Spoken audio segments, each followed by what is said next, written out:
Welcome. We'll give folks a chance to join the Zoom if they're waiting, and then we'll get started. Thank you.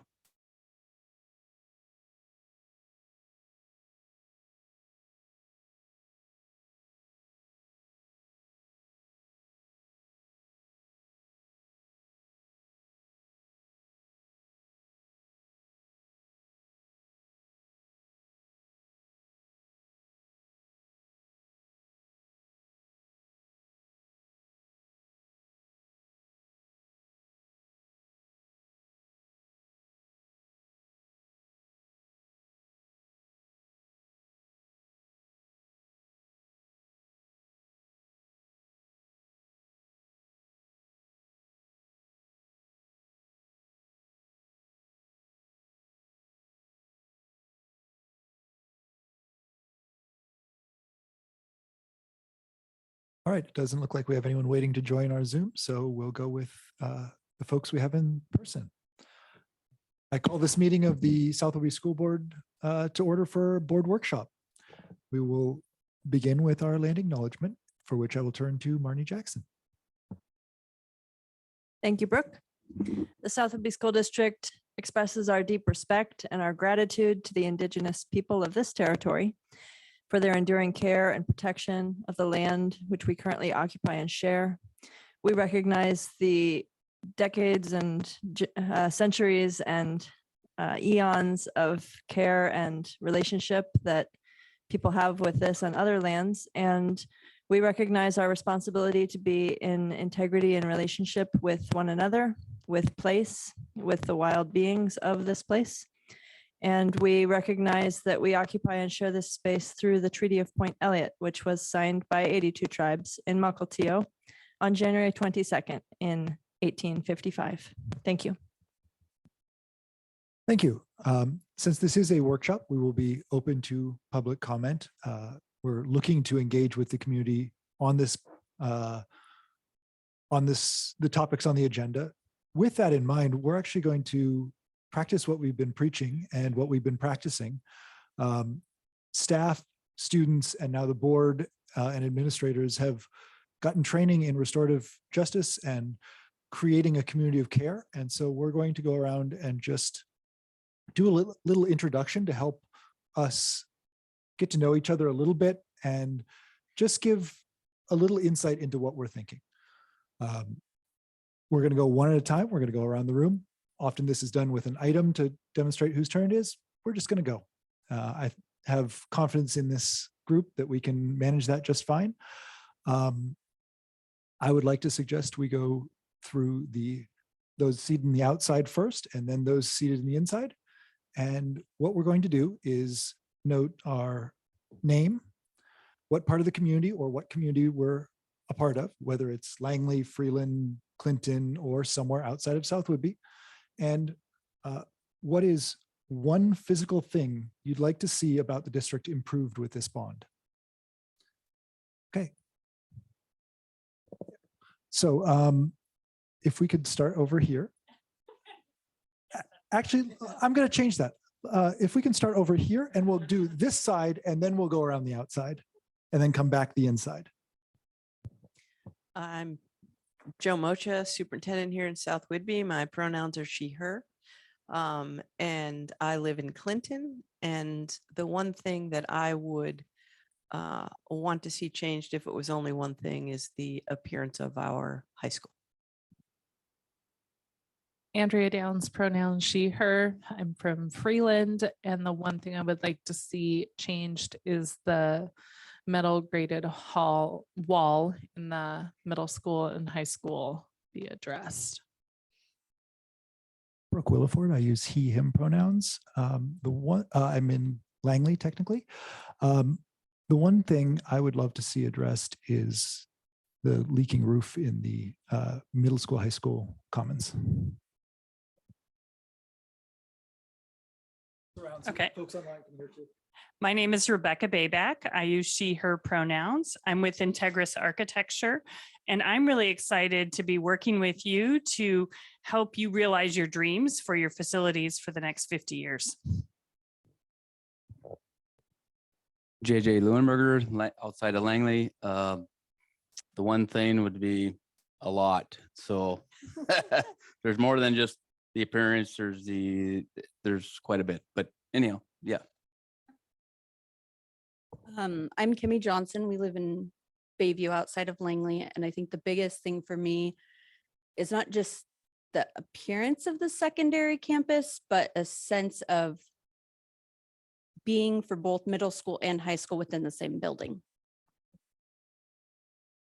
My name is Rachel Matthews and I use she, her pronouns. I live in Stanwood, Washington. And my one thing would be also the leaky roof. I would like that to be probably first addressed. I'm Rufus Rose. I haven't seen the formal. Have you adopted the thing? So I haven't read what the formal thing is, so I can't comment. I'll pass. I'm Paul Field. I live in Clinton. I'm most curious in the appearance of our buildings and then making them easy to maintain going forward. And I do want to jump in here and note, and passing is always an option. Thank you very much for demonstrating that. Hi, I'm Steve Scholes. And I would like to see on this project better separation for the middle school, high school students' identity. And a little background on me, I was on the board for 13 years.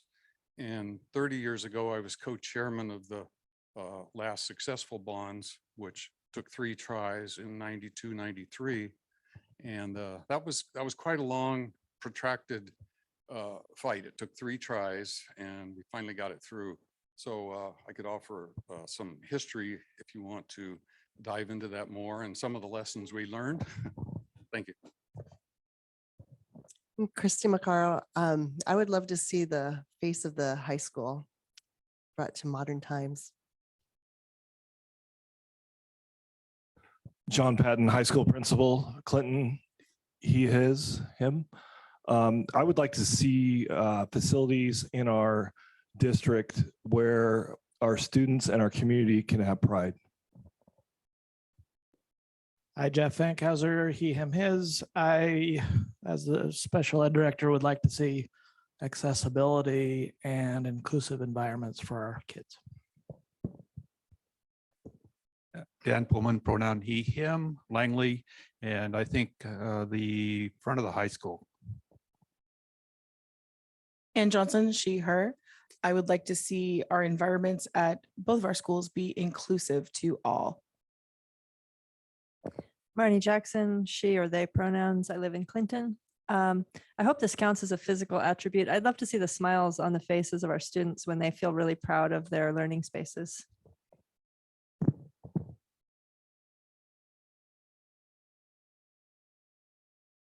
Sorry about that. Susie Richards, she, her pronouns, the inclusive playground for the elementary school and then the middle school, high school delineation in a really clear, beautiful way for the kids. Kayla Phillips, she, her pronouns, a welcoming, inclusive, energizing entrance and distinguishable location for middle school students to thrive. Audrey Gamerick, she, her. I would love to see a modern and sturdy exterior of the middle school and high school.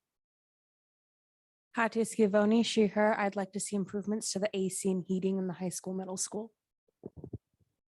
Joe Greenhair, he, him from Clinton. I'll echo what some others have already said. A more distinct separation between the 2 programs at the secondary school, both outside and in. Thank you all. I think it's I think these, they're called circles in restorative practices. They're a really great way to bring people into the conversation and let them know that we really are interested in your participation. And so I think it's really important in something like this, where we're talking about a major project like the bond, to get that participation. So thank you all. If you have comments as we're going through this, if you have questions, if you have comments and you're here in person, please just put a hand up so we can get you a mic. That's for the recording that's going online and for those who are participating online. If you are online, please type in your name, first and last, and your location, just general purpose location, Freeland, Clinton, Langley, Coopville, whatever. And just type that in the Q&A first, so we know you have a comment, and then start typing your comment, because then we know to wait for you and we can keep discussing one topic at a time. Okay, with that out of the way, we are going to move directly on to the presentation. I'm going to turn it over first to Dr. Moshe. Thank you so much. So this is our second time through our bond presentation, and I want to thank certainly Dan for leading this effort, and JJ and Rebecca is here from Integris. So they've been working on putting all of this together. We have Kimmy who's here. She's been on the committee, and several others. So I want to thank all of those folks for getting us to this point. Dan and I are going to go back and forth on this presentation, but he is taking the largest lead because he has really been integral to what's happening. So Dan. Thank you. So as Stephen mentioned, our last bond in the 1992 has been a long time since we've done any major retrofit of our building. So we're really looking at updating those facilities for the next 30 years. So what is a bond? As we talk about, pursuing the issuance of a bond, what is that really? And a bond is for the physical building improvements. Okay. It provides immediate funds. It's a lot like a mortgage where you get the money up front, you do the work, you pay it back over a period of years, in our case, about 20 years. But it's a special tax assessment, and it is a specific dollar amount we ask for. And then it's used to pay back that loan, which is your principal and interest. Bonds require a supermajority, so it's 60% plus one, unlike a levy, which is only 50% plus one. And there's a validation requirement. You have a certain number of people from the last general election has to actually vote. And it's really used to maintain schools and provide a learning environment by renovating aging buildings. And we talk about our buildings, we will look at those timelines, they are aging, and then replacing infrastructure. One thing I do want to note is that all the money from the bond does actually stay in the district. It doesn't go to the state, it doesn't go someplace else. It goes to, the project we have here and the people we pay to do the work. Timelines. We started this presentations with staff in December, and we have several meetings in January and February where the community and the board has an opportunity to look at what we're talking about, ask questions. And then on February 22nd, the board will vote on whether they have a resolution for a bond or not, which has to be to the county by February 24th for an April 12th election date. So it's a very compressed timeline we're working on right at the moment. Planning process. We created a facility committee who actually started in 2019 looking at our facilities, stopped for COVID for a little while, and then picked back up a little over a year ago. Reviewed facilities, looked at our enrollment to see what that trend looked like, talked about our program needs. And then we brought Rebecca and Integris on board. They have all the expertise and have brought people in to give us prices and look at the needs of our buildings and and work on cost analysis. And now we're at the recommendation point where we are coming to the board with a recommendation, sharing our information that we found out with the community and getting feedback. And as this is a workshop, if anybody has questions as we go along, feel free to stop and we'll have that discussion as opposed to, waiting or whatever you need to do. We look at the age and condition of our facilities. And if we look at the top green line, that is the high school, middle school, originally built in the early 1980s, remodeled and expanded in the mid 1990s, and is basically at the end of what is considered a useful life for a public building. The blue line is the elementary school, which originally opened in the late 1980s and hasn't had any major work done on it. It was not part of the bond in the 1990s that did major work. So again, also at that timeline. So we look at the elementary school. By the time the bond passes and we actually start work, this building will be almost 40 years old. The original high school is over 40 years old at this time, and the last major remodel of that high school was in the mid 1990s. So the bond committee, along with district folks, put together what we're really trying to accomplish as we move forward with our guiding principles here. So number one, we want to create a 21st century learning environment. We want to make sure that our students are in, okay, okay, good. You did that. Okay. We want to make sure that our students are really in the most modern environment that we can put them in. And the next slide is the welcoming and identity. And that really speaks to what folks were just talking about, making sure that we have a middle school, high school separation, making sure that we have good signage, and making our schools a place where folks are proud to go to school. And when they drive by, they see that a community has invested in its school. But the identity piece is really important to us, and you'll see some photos on that. Talked about the 21st century learning environment. So the classrooms and updating our classrooms, which haven't really been updated other than paint and maintenance. And again, I want to be really clear. We have done maintenance over time. We have had a maintenance bond in this district, and we have certainly kept up.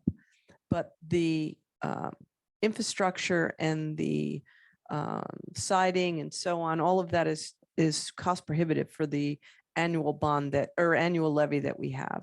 So getting our classrooms up to speed in terms of being ready for today's learning, that's another one of our 6 pillars.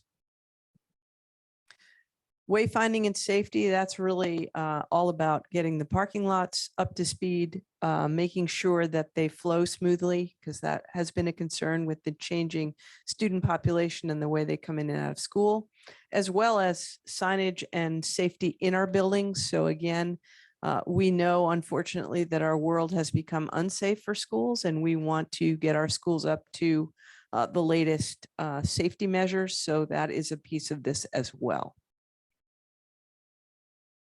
Course operations and maintenance. This is the what JJ I think is referring to when there's a lot.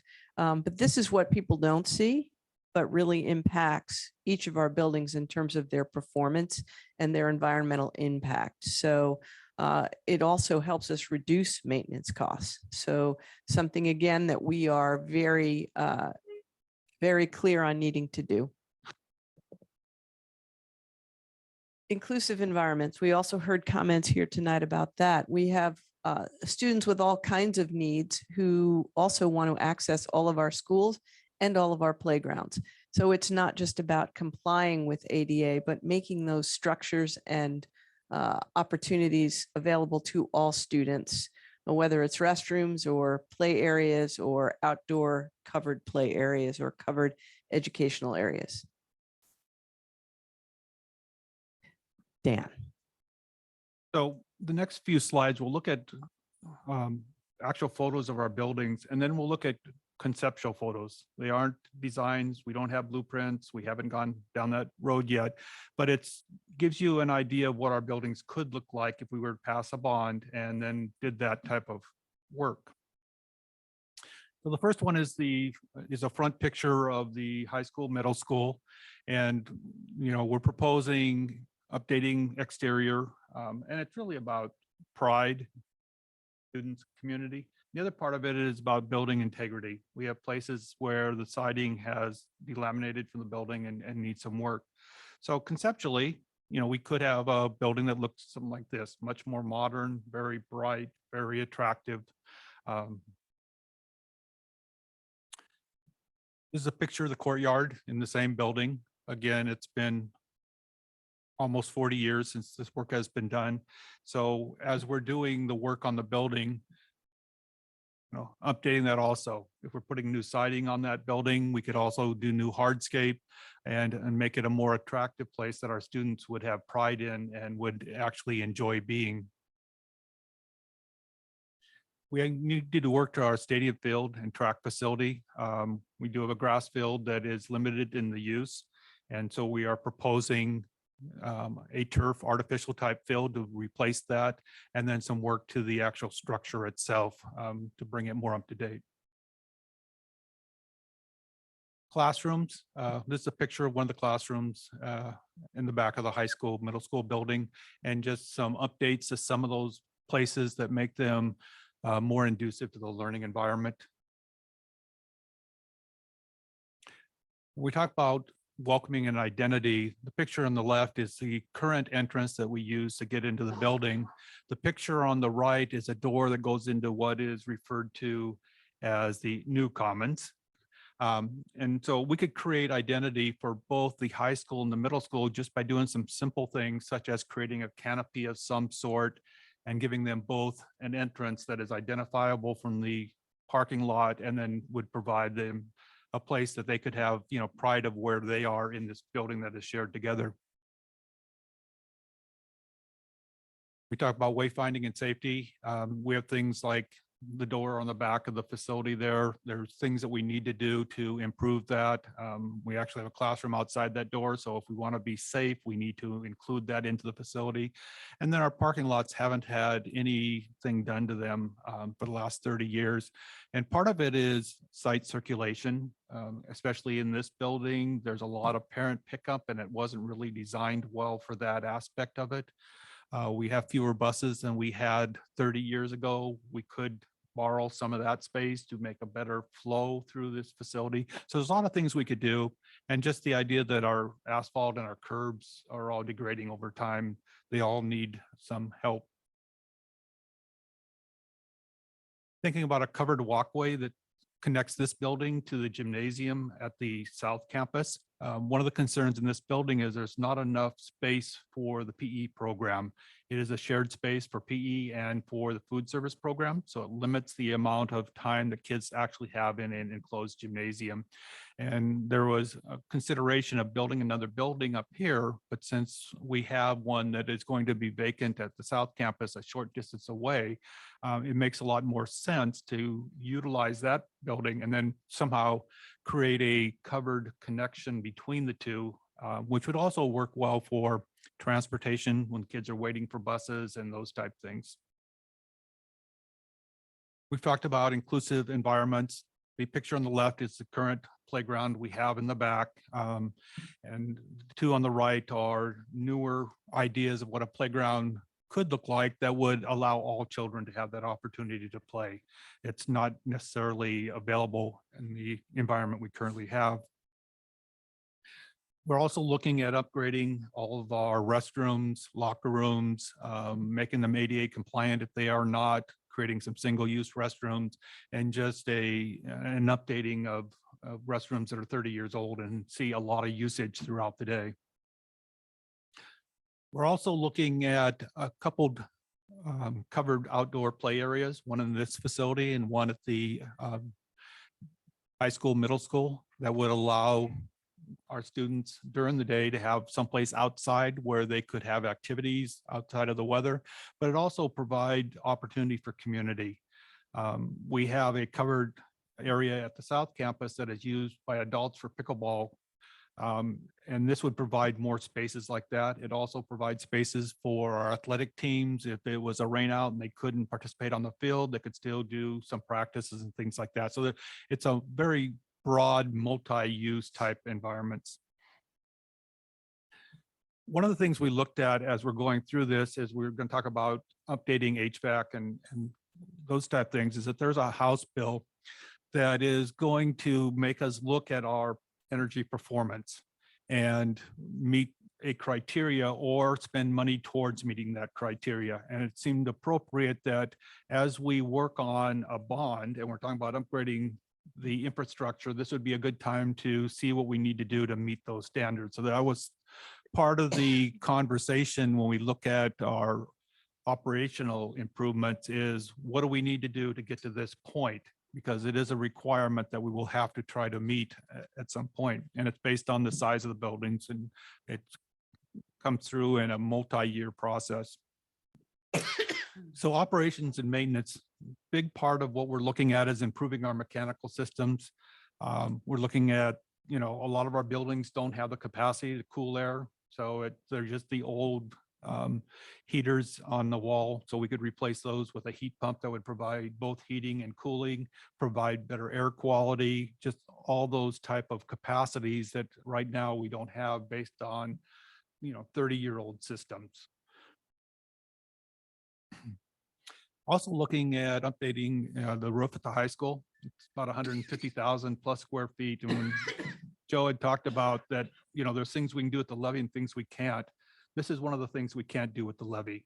The size of it, the cost of it, would not be able to do in a levy unless we saved all those funds for a period of about 10 years, which means we wouldn't be doing anything else. So it's not a practical solution. And, it's held up well. There's sections of this that are 30 years old and it's come to the end of its useful life and needs to be replaced. But it is a very large roof that is a very large project. We look at the priorities. If we look at the priorities for this building, we're talking about building improvements on the exterior of the building. So there's some siding that needs to be replaced and some things like that.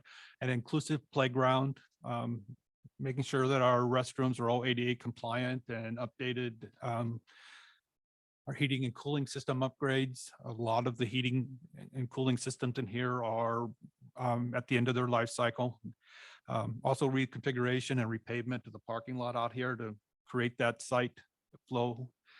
A covered outdoor educational structure, maybe a covered walkway connecting the buildings, upgrading the controls, which would help a lot towards getting to that energy efficiency compliance piece of it, and then looking at interior flooring upgrades.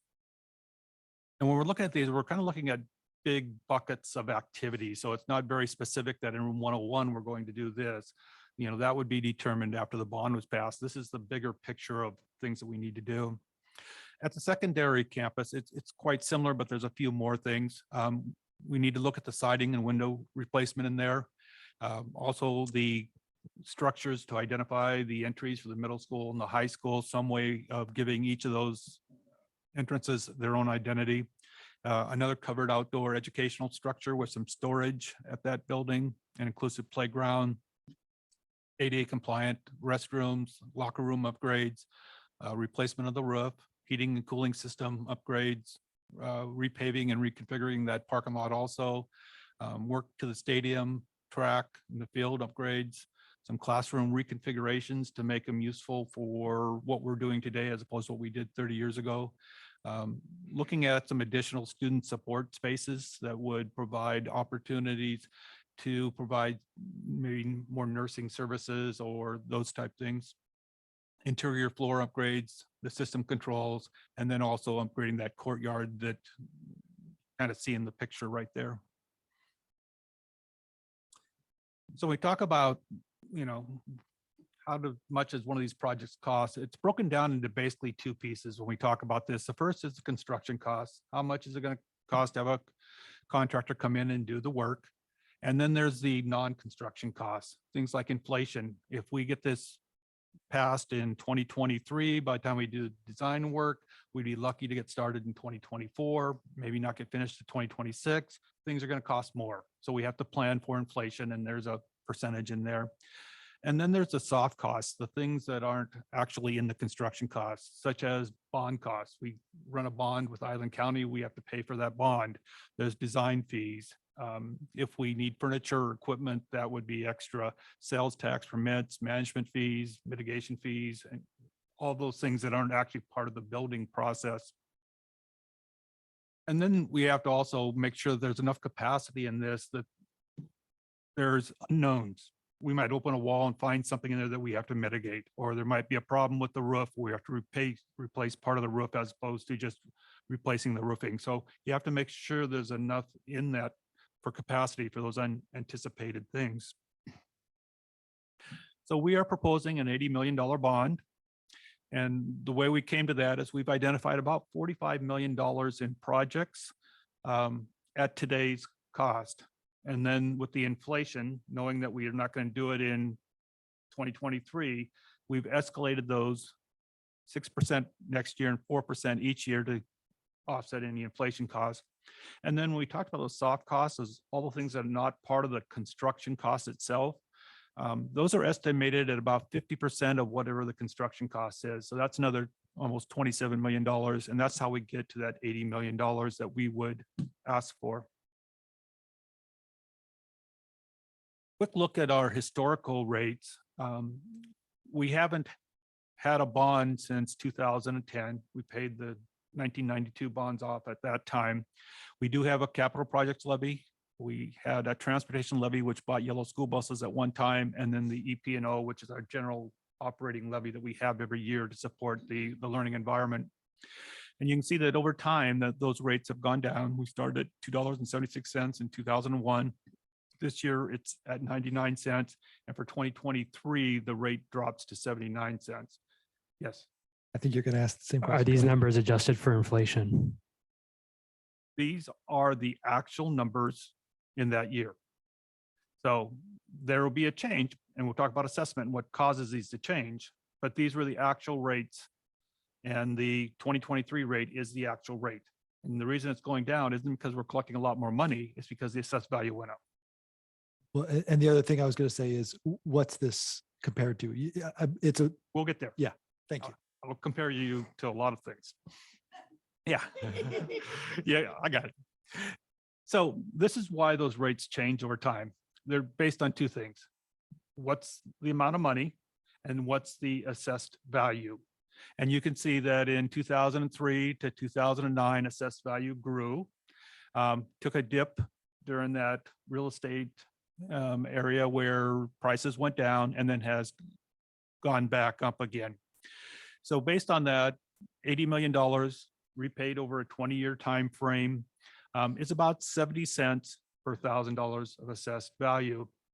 And when we did that calculation, we thought that the assessed value was going to be $7,160,000.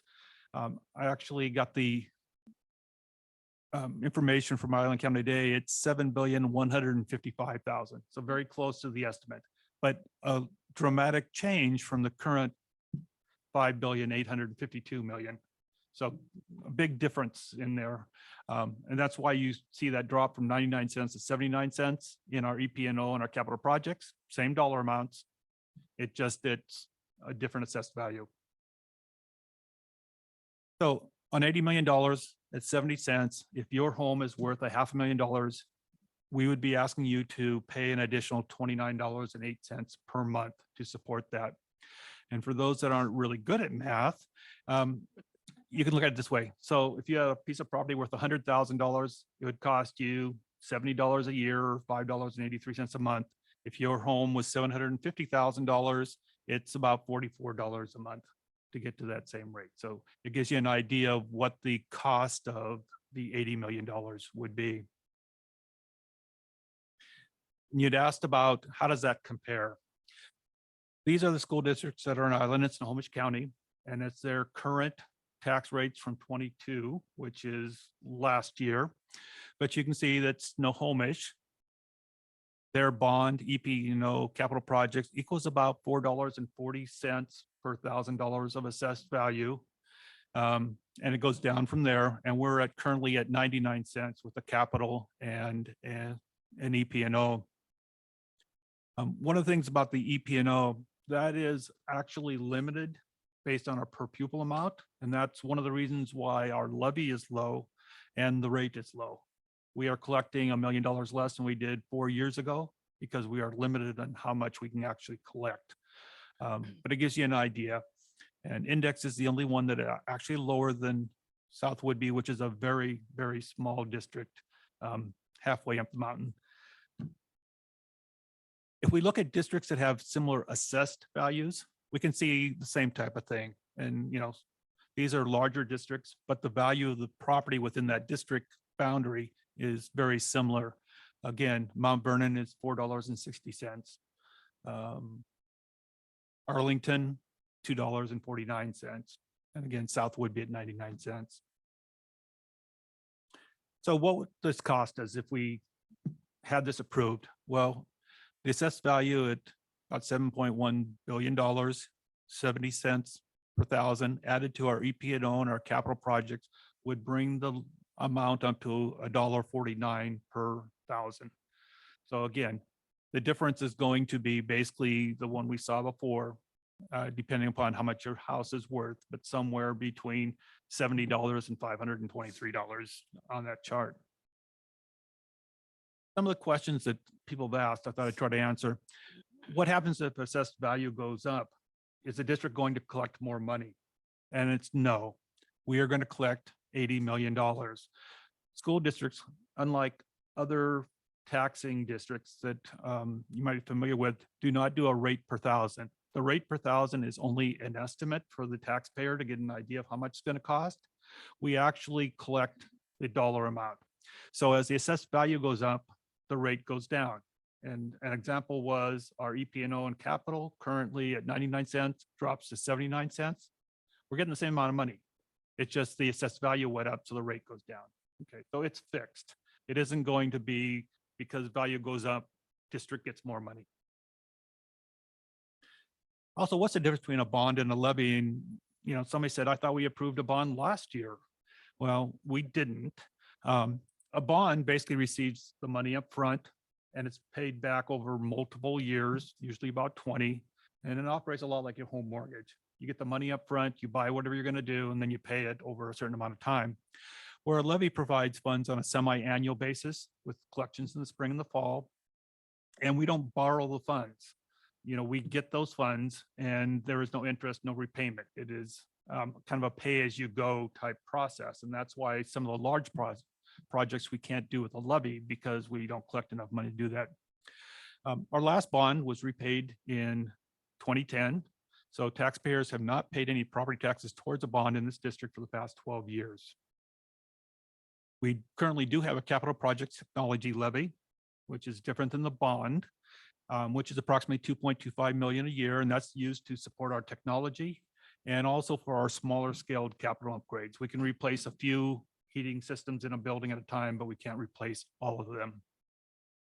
And the last thing is that by law, bonds and capital project levy funds can only be used for facility construction, renovation, technology, and major capital projects. They cannot be used to pay for instructional personnel. So it's very limited on the scope of what we can use this funds for. The other question was, do we have blueprints or plans of what we're going to do? And the answer is no. The design process would occur after the bond is approved, if the voters approved it. And it'd be a process where we'd have a group of stakeholders, students, staff, families, community partners, and our architects that would provide input into the design of the projects and then have opportunities for feedback, a lot like we're doing tonight with the community, so they can come in and look at that and have information and share their feelings on what we're doing. That's what I have. Then I was going to see if Rebecca wanted to talk a little bit about the stuff that she brought, and unless Joe has something to go with. Just wanted to add before Rebecca gets started that all of this information is on our website. There is a page on the website that is labeled bond. We also have a handout to grab before you leave and a survey that's going on right now. And there's a link to that survey on the handout. So we are looking for input. We have 190 some responses already on that survey that only went out a day or two ago. And people have given us their input and their questions. We're getting student input as well. But once the board decides on the bond and assuming that the bond is approved by the community, at that point, we really, as Dan said, start doing the design in depth. So if you don't get your input in now, there's plenty of time, but please respond to the survey. Rebecca? Oh, yes. And don't forget, we will have another bond presentation and another opportunity for the community next week on Wednesday evening over at the high school. So again, if folks are online or they know somebody who's interested who couldn't be here tonight, we'll be doing this again next week, but even more opportunity for input. Now, Rebecca. All right, thank you very much. We have the opportunity for folks to just come up and add some additional comments. I know that Dan went through a lot of data and you've been hearing a lot about everybody's hopes and desires for this bond. And so we just want to take this opportunity to hear what else we might need to be aware of as we're looking and strategizing. So we've summarized all the work that's been done by the bond committee with those guiding principles. So if you have some additional comments on that, we've got aerial site plans that have just that bird's eye view. Come up here, there's some markers, put a Post-it, say, hey, don't forget about this item. We want to collect those items. And then we've got a little bit more information about the artificial turf. Some folks had asked some questions through the planning process, and we wanted to kind of elaborate a little bit more on some of the benefits and constraints of that. And then another question that we get asked a lot is, what if we were to do a brand new high school, middle school? And so using our experience in designing schools all over the region, we did some rough calculations about what would be the program elements that would be in that and what that cost would be if we were to take on that project and tackle that. So that's that $242 million. The other question we get asked a lot is, what if we were just to modernize the building where it's at? And as we think about modernizing the building, we know that the students need to be on campus during that process. So in modernizing the existing building to make it feel like it's a new building, we need to make sure we provide temporary housing for those students.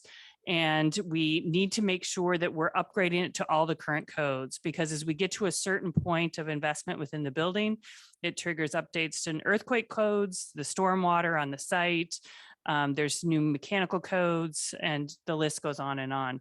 So that number is less than new construction, but it is still a pretty significant number if we were to tackle all components of that building. And so this $60 to $80 million, depending upon where the soft costs are in that number, is the strategy that addresses not only the desires at the middle and high school, but some work at the elementary school, and brings all of those targeted high priority items into focus.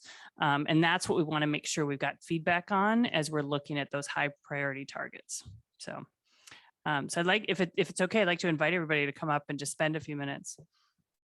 We certainly can do that. Thank you, Rebecca. The question about new construction versus updating our or what we have in the bond proposal. We did want to make sure that people heard that, because it is dramatically different to build a new facility. And it also is counterintuitive because we want to maintain what we have for our students, but we are still a district that has a small enrollment. So it seemed unreasonable to ask the taxpayers to build a new facility rather than update what we have and extend its useful life another 30 years. So that's why. But to Rebecca's invitation, if you want to take a gallery walk and provide your comments on the Post-it notes, that would be terrific. We're also just going to informally do questions and answers. I mean, we'll stay online, obviously, with the community, but this is a workshop, so it's an opportunity for people to ask experts what they need to ask. Yeah, so we invite folks to come up, or to just raise your hand if you have a question for one of these folks, and we'll get a mic to you. Any comments, any questions, anything going on?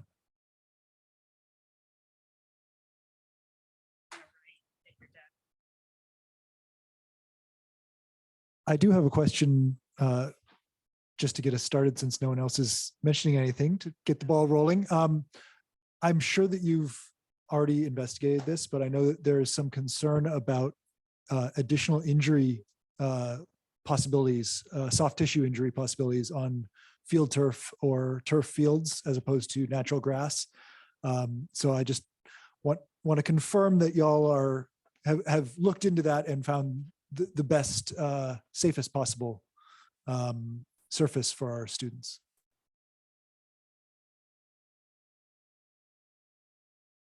Sorry, I was passing out Post-its. I'm not sure I fully heard the question. This is the turf field, the concerns that came up over turf fields and injuries, and the latest research on that. Yeah, so the artificial turf facility turf, not only is very it responds well to all the impact that happens with high use. And one of the challenges that you guys are dealing with currently is that with a grass field is you're limited to when you can utilize that. And your artificial turf has an extended life and it does need some annual or semi-annual maintenance and just making sure that the turf stays out even. But it has proven with many school districts all around the region to be very supportive of the needs, you know. My concerns were actually about health and safety, because I know with the NFL in particular, there's been a concern about soft tissue injuries on field turf or on artificial turf. I'm not as aware, sorry. I'm not as aware of the soft tissue injury. That's not my area of expertise. What I've been involved with is conversations around the different types of synthetic rubber and different explorations around that and the variation between that and grass. So. Excellent. And I'd just like to suggest that's, and I'm happy to help out with this, something that the bond committee look into as we're confirming that over the next month or so.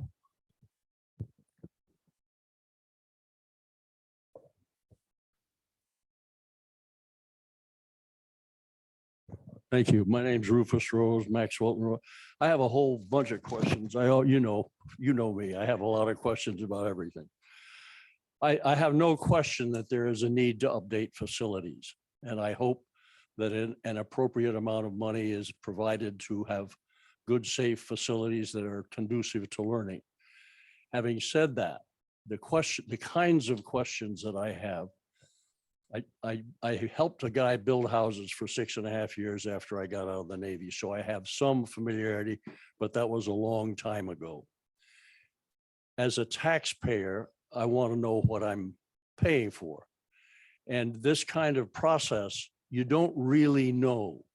You vote to get an amount of money, but you really don't know what you're getting. You just have concepts. The types of materials that will be used and the adequacy of the amount of money won't be known until bids are received by the architect. I assume that's the way you still do it. So the last one I was involved with this kind of thing, John Carty was a project manager. Are any of you familiar with that? Okay, so I've been here for a long time. The bond had been passed, whatever the funding source had been passed, and plans had been made and subcontracts had been let. And the public was encouraged to come in, and I looked at all this stuff, and I knew John talked to me, pretty brusque guy, very good at what he did. But I said, John, you've missed something here completely. What's that? And it was the road access. This bond probably won't do this kind of thing. This is just an example. The road, Max Walton Road attaching to 525 was a single road. And I said, you've got to expand that up so you have 3 ways to go out of here. And he kind of recoiled and said, yeah, you're right. I don't know where the hell the money came from, whether it was from the bond or whatever the funding source was then, or whether that the county or the state paid for it. But there are going to be surprises, and the public at the earliest possible time should be able to comment on the various costs, the quality of the stuff. Another example that I don't know if there'll be any lumber, structural material involved here, but assuming there is. The guy on the Washington Policy Center is point, Washington State has a green construction thing. Are we still doing that? Have to do green construction. The example he gave, I forget, isn't John something, is that the green lumber, certified lumber in Washington State was certified to a different standard than it was in Idaho. Idaho's standard was sufficient, but it costs a great deal less. So Washington school districts were putting in Idaho lumber because our legislature had mandated something that made the green lumber from Washington State bid prohibitive to the architect. How do you deal with that kind of thing with your subcontractors? That is a very specific. That is a very specific question. And as we're putting the documents together, we work closely with those that are going to be managing the project for the school district with our team and our engineers to make sure that we're meeting all the requirements and the specifications and those performance expectations. And we'll be doing cost modeling at 4 stages throughout the process, are kind of key milestones where we validate that our specifications and the project budget align. And so we're making sure that we're meeting the expectations as well as the budget so that we can address all of those concerns and we don't have any surprises on those products. And to a couple of your other points, there will be continued opportunities for the community to be involved in discussions of what's happening throughout the design process if the bond is approved. And the soft costs there are where that extra money comes from. There's the money, Mr. Pullman, please correct me if I'm speaking out of turn, that money is set aside for things that will come up.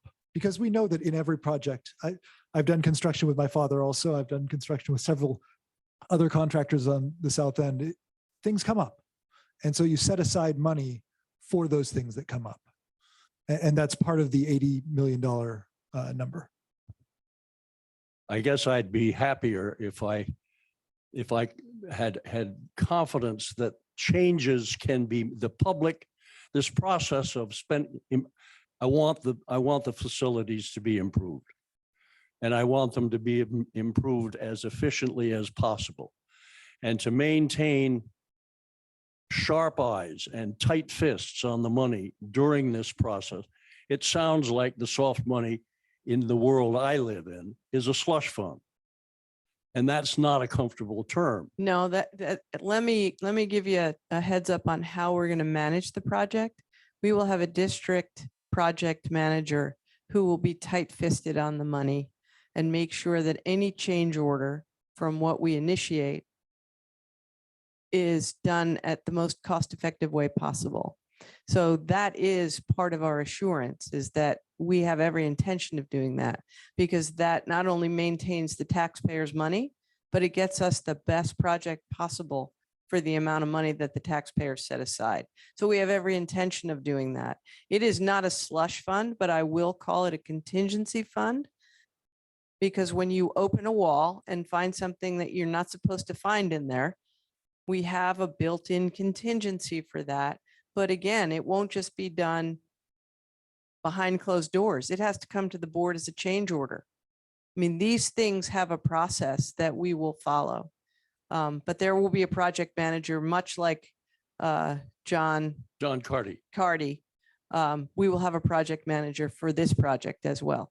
Okay, I don't know if John was paid. He may have volunteered. Oh, no. But he do was you paid. anticipate the project manager will be paid?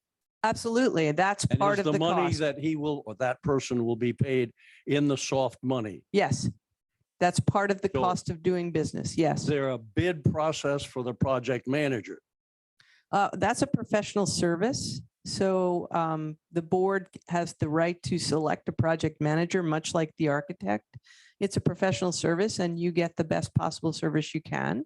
But is there a required bid process? No. No. Does the board say to the public, to me, to you guys, we have these people who have applied to be the project manager and we want you to meet them and talk to them? Unlikely. It's the board's job to pick that person, not the community's Will that job. be done publicly? Absolutely. But the public won't have any say in it. And just like you don't have say in hiring a teacher. We get say afterwards, though. But again, that's why you elect your board of directors. That is their role. Well, my guess, because of the building experience I have, is that the clients, us, all of us here, will have serious questions as the project goes on. And the more answers that are forthcoming early, the better. And I encourage you, because we actually have the specifics of what we talked about on the survey. and our community is already generating questions so that we can answer them. So that's the way that we're trying to get our community's input now. That's why we've outlined the big picture projects that we are engaging in. We know that we're going to redo the siding. We know we're going to redo the roof. That's going to take a substantial amount of money. We know that we have to redo siding down here. We know that our parking lots need to be addressed. We Oh, know that our. Let me interrupt you on the siding, if I may. What kind of siding do we anticipate We now? anticipate going out to bid for the siding that'll be most appropriate. We have to design what we need, but we know that new siding on the high school is 13 million. Okay, it's siding and roof is. The high school currently has a stucco. No, it's not stucco. It's actually. It's failing. It's got a membrane. It's again. It's stucco-like. It looks like But so stucco. It's does not the- like stucco. Does the board have the option, for example, to change the exterior siding? Absolutely. The board can say we want metal. Wait, to metal, corrugated metal? Yes. Or all wood or concrete or the whole spectrum of everything? The board has the opportunity to change the siding to whatever it chooses that's within the requirements and the budget that it sets aside for such a project. Okay, So can you pick certain kinds of siding that are not safe on a public structure? No. It has to meet the criteria. I understand that. The kind of question I'm thinking of is when we decide on the siding, will that be in concert with the other expenditures? Because you're going to be modifying this and that. If we get very expensive siding, then maybe we won't be able to change the toilets or whatever we're going to change. So how is that process of coordinating the decisions about how much to spend on this and what does that have, what impact does that have on these other expenditures? When does that happen? After the bond is approved and we go through the design phase. And that's public. Correct. Okay, thank you. We do have three people on the Zoom call. If you would like to comment or have a question, please put your name and location in the Q&A.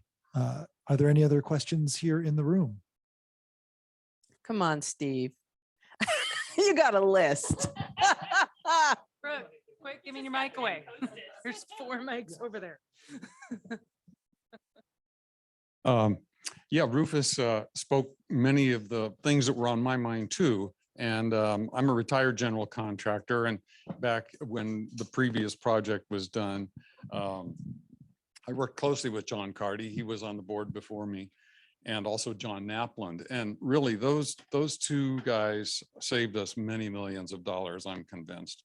And you know, so John, with his experience, long time working hundreds of millions of dollars of commercial construction, he knew lots of people, lots of ways. So when you do find a construction manager, somebody like him, if you can, you know, with a lot of commercial experience and a lot of connections to this area, because that really did make a difference. And I'd walk through the project every week with him or Napland and, you know, talk about stuff, and things did come up, surprises came up. And I think I'm interested in sort of these big project, just the sort of price tags you're talking about, because it just kind of blows my mind. I'm retired and I'm not building anymore, but you know, it's just hard for me to wrap my brain around some of that. You know, cost per square foot for roofing, for siding, for parking lots. It's all pretty standard. And if these prices are somehow way off from that, it's going to be a red flag for the community. And you know, the soft costs really add up. So I think that has to all be clear. You know, these are all good projects. It's all seems worthwhile, but the cost is something. One thought was like, if $80 million is approved, but it turns out that after all the costs are said and done, and it comes in at 70 or 75 million, is that returned to the taxpayers? Is that? I mean, the answer You know, if it doesn't really cost that much. Yeah, no, the answer to that would be if there's not projects that need to be done and we don't use 80 million, it comes to 70 million. We wouldn't sell the $10 million worth of bonds that were left over. So we will sell them in kind of increments as we need the money. Okay. So if we don't sell them, then we're not going to create that expense. Okay. And then practically speaking for taxpayers, would that just mean that the number of years in which they are paying off this bond would end early? Most likely the number of years would maintain the same, but the rate would go down.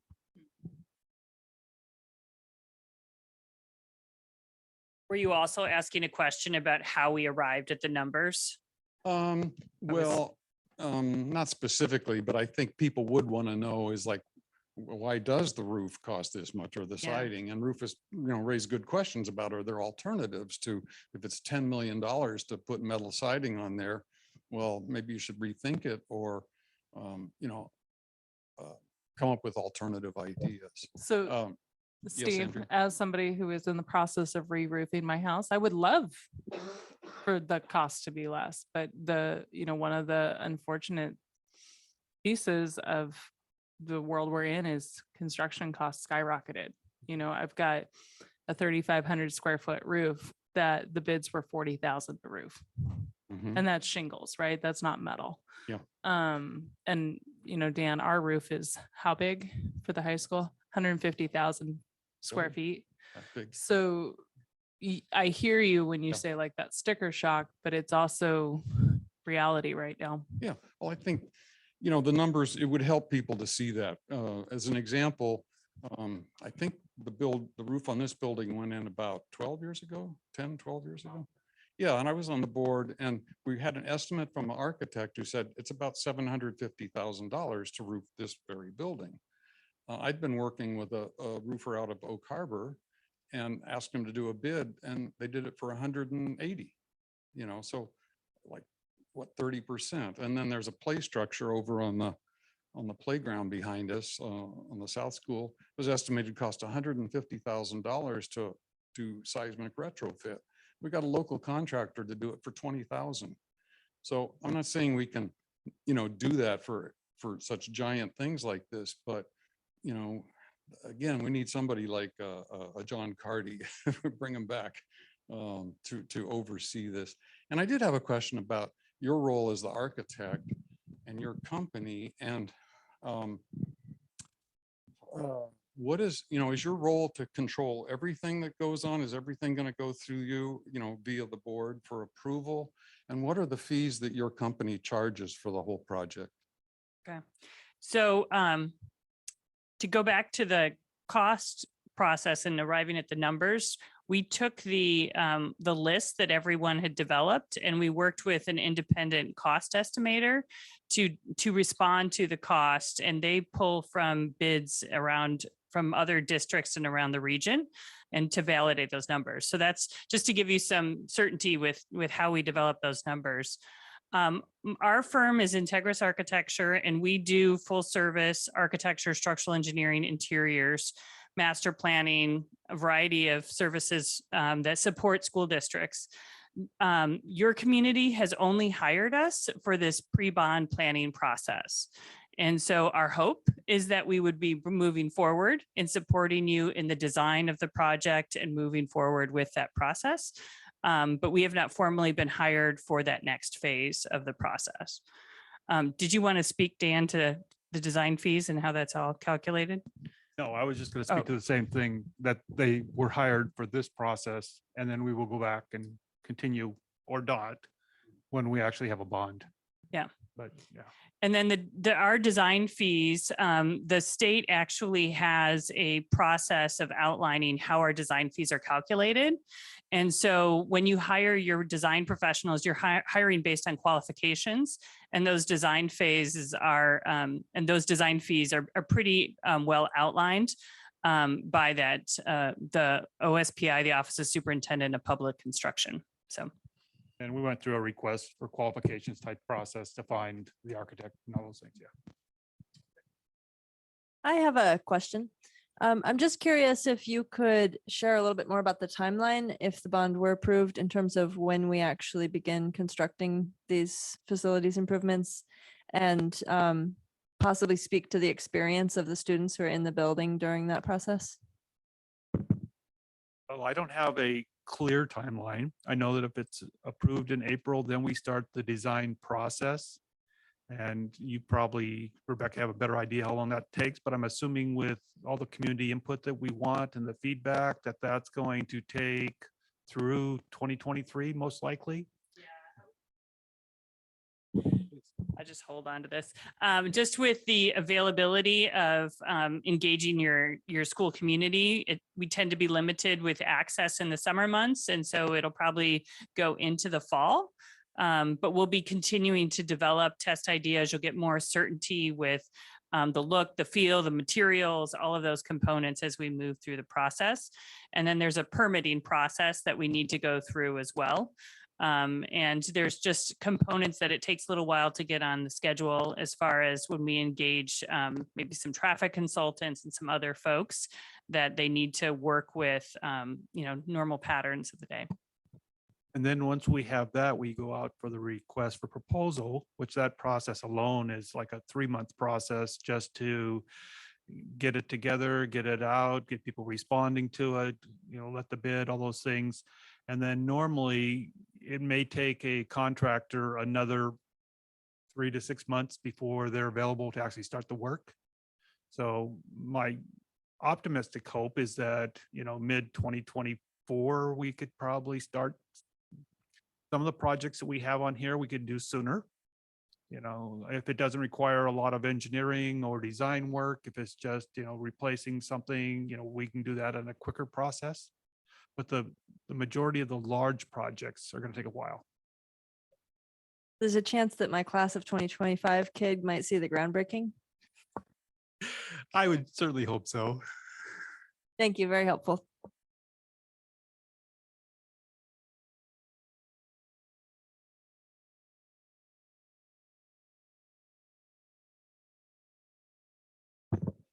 Steve, put my eyes on that.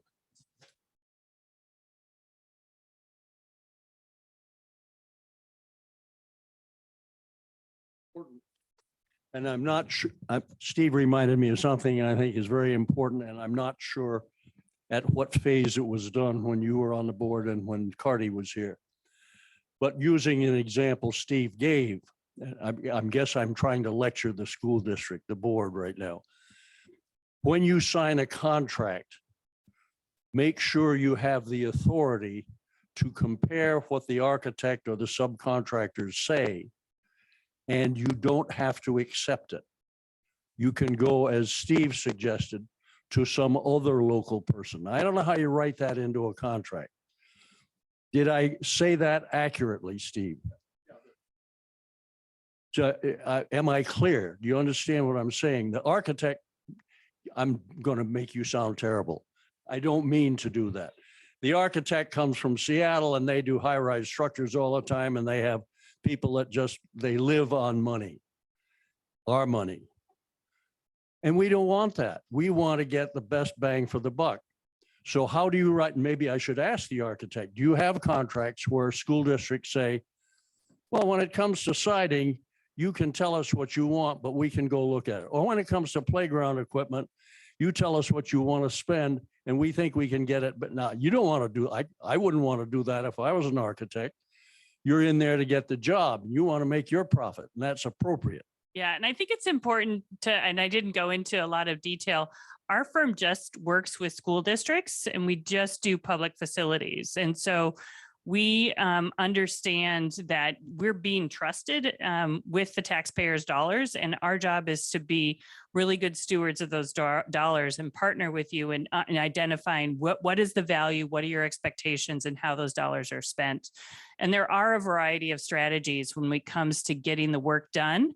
We can outline performance expectations. We can of where materials are sourced. We can identify alternates. So if you say, hey, we really want this playground equipment, but we'd be okay with this one too and that one as well. And we could get multiple prices and we can factor in to make sure that we're getting the best value. And so there are a variety of strategies that we can implement as we're going through to make sure that we're meeting those goals you're hitting. and Would that identifying. include, if I understand Mr. Scholl's comment, that you say, okay, the playground equipment, we've had several bids and this is what it comes out to be. And I'll say $40,000. And Steve comes along and says, I got this buddy up in Oak Harbor, he'll do it for 10. We have to follow the rules of the state on the bidding process. No, they're all the bid is qualified. It's just a lot less than you could come up with. So Yeah. Rufus, And- it's the responsibility is of the district to do the RFP, the requests, and to accept those. The architect isn't going to tell us that we're going to use this company. Yes. Okay, as a district, we will go out and we will request proposals and get them from whoever sends them to us. And then we analyze those and say, okay, who do we want? Based on the criteria of what we're requesting, are they meeting that criteria? What's their cost? And we have that determination. So it isn't going to It be isn't the my architect. decision. They're just helping us with the design part and, the expertise of here's what you need to do to meet the requirements of the building conditions in the state of Washington.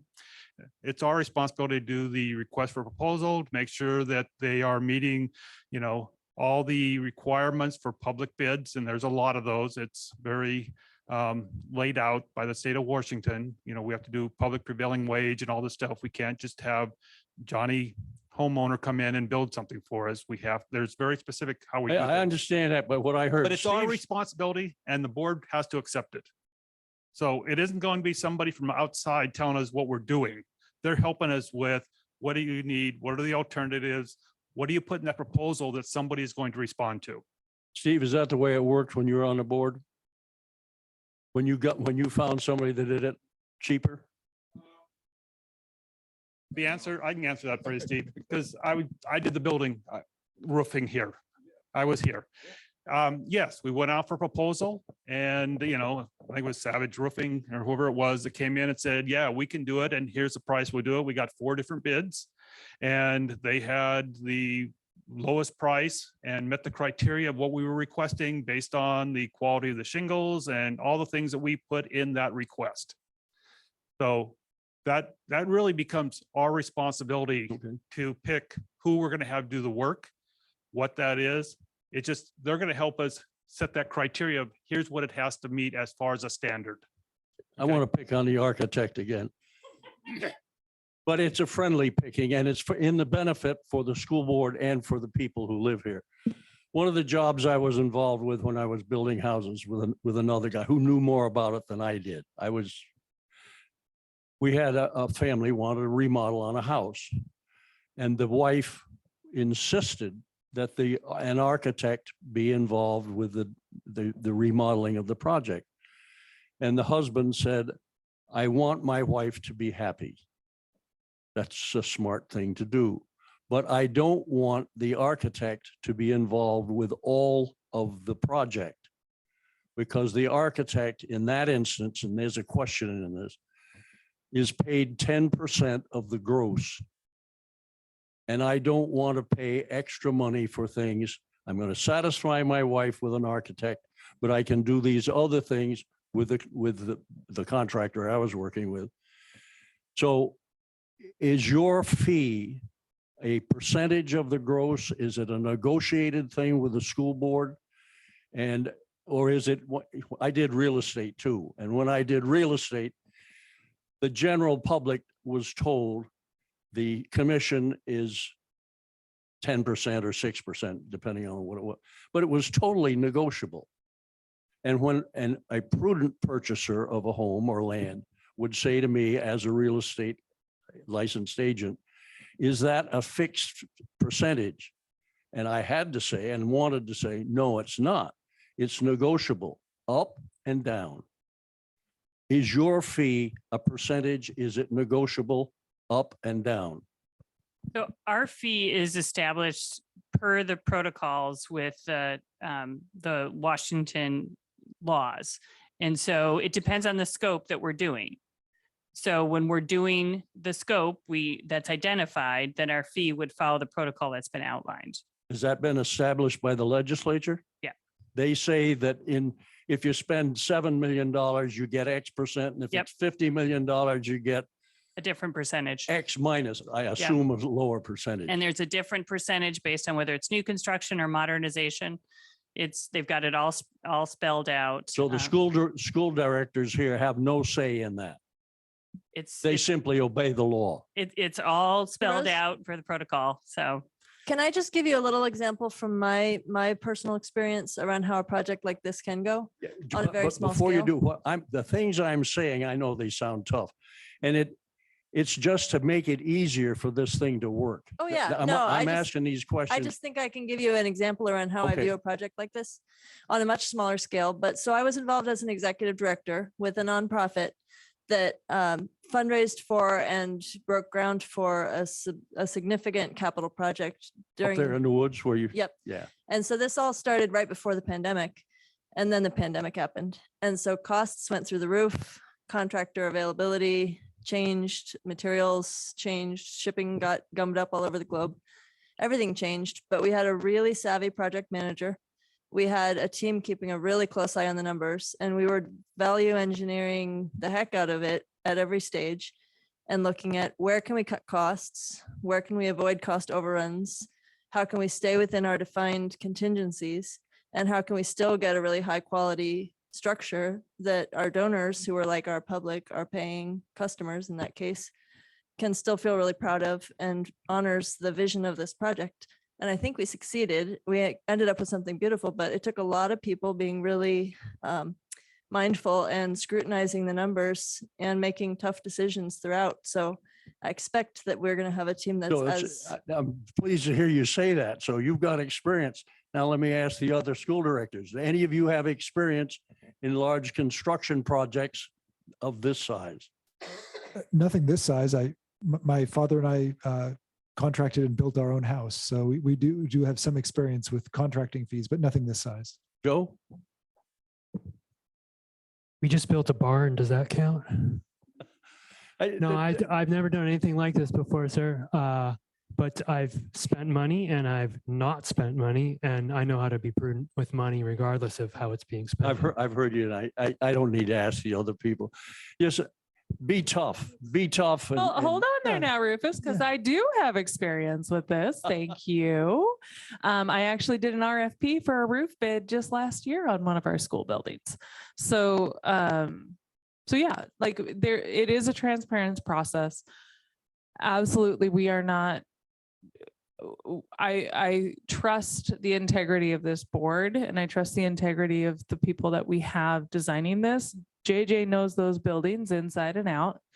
And I would hope that the public would recognize that we would be good stewards with the money. But the last comment, and this is for the student representatives. You won't be here when this is all done. When the buildings are finished. But please pay really close attention, because it's one hell of a great experience to see all of the bickering and the fighting and the agreements that go on. It's tough. Those of us who have built a house when we're married, it's one of the meanest conversations you're ever going to have in my case, with my wife. It's not pleasant. It's fighting. It's where's the money and why am we spending this? And if you kids can get in there, if they'll let you get into this business and give you some responsibilities and authority, you'll learn an awful lot that will stand you in good stead the rest of your life. I don't know where I got this microphone. I'd like to I actually think give Audrey's- Anne a yeah, chance to thank you. respond to your first question too. Yeah, I'm gonna, mirror what Rufus said around, I'm speaking specifically to our student reps here. I'll mirror what Rufus said, that it is an arduous process. My family just built a house. We hired an architect, we hired a contractor, we hired subcontractors. We utilized those people as the experts in their fields and the professionals in the work they were doing. But at the end of the day, it's us that have to live in the house. And so it is a tough process. It's hard. I will also say it is terribly rewarding. A lot of things get learned along the way. A lot of work gets done in teams.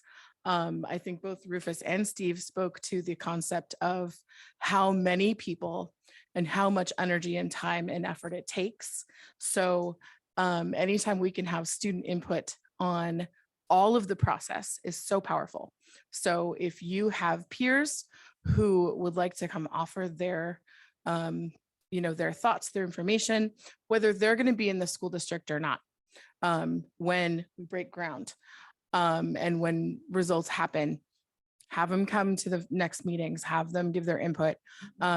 Students can take the survey, yes? Yes, and many students have. Perfect. And there will be more, again, more opportunity as we go forward, assuming that the public supports the bond, that there'll be very direct involvement with students in terms of specific design needs for classrooms and buildings and sites and so on. And I just wanted to chime in. I know Dan has a lot of experience managing the money and managing it fiercely, and I really appreciate his leadership.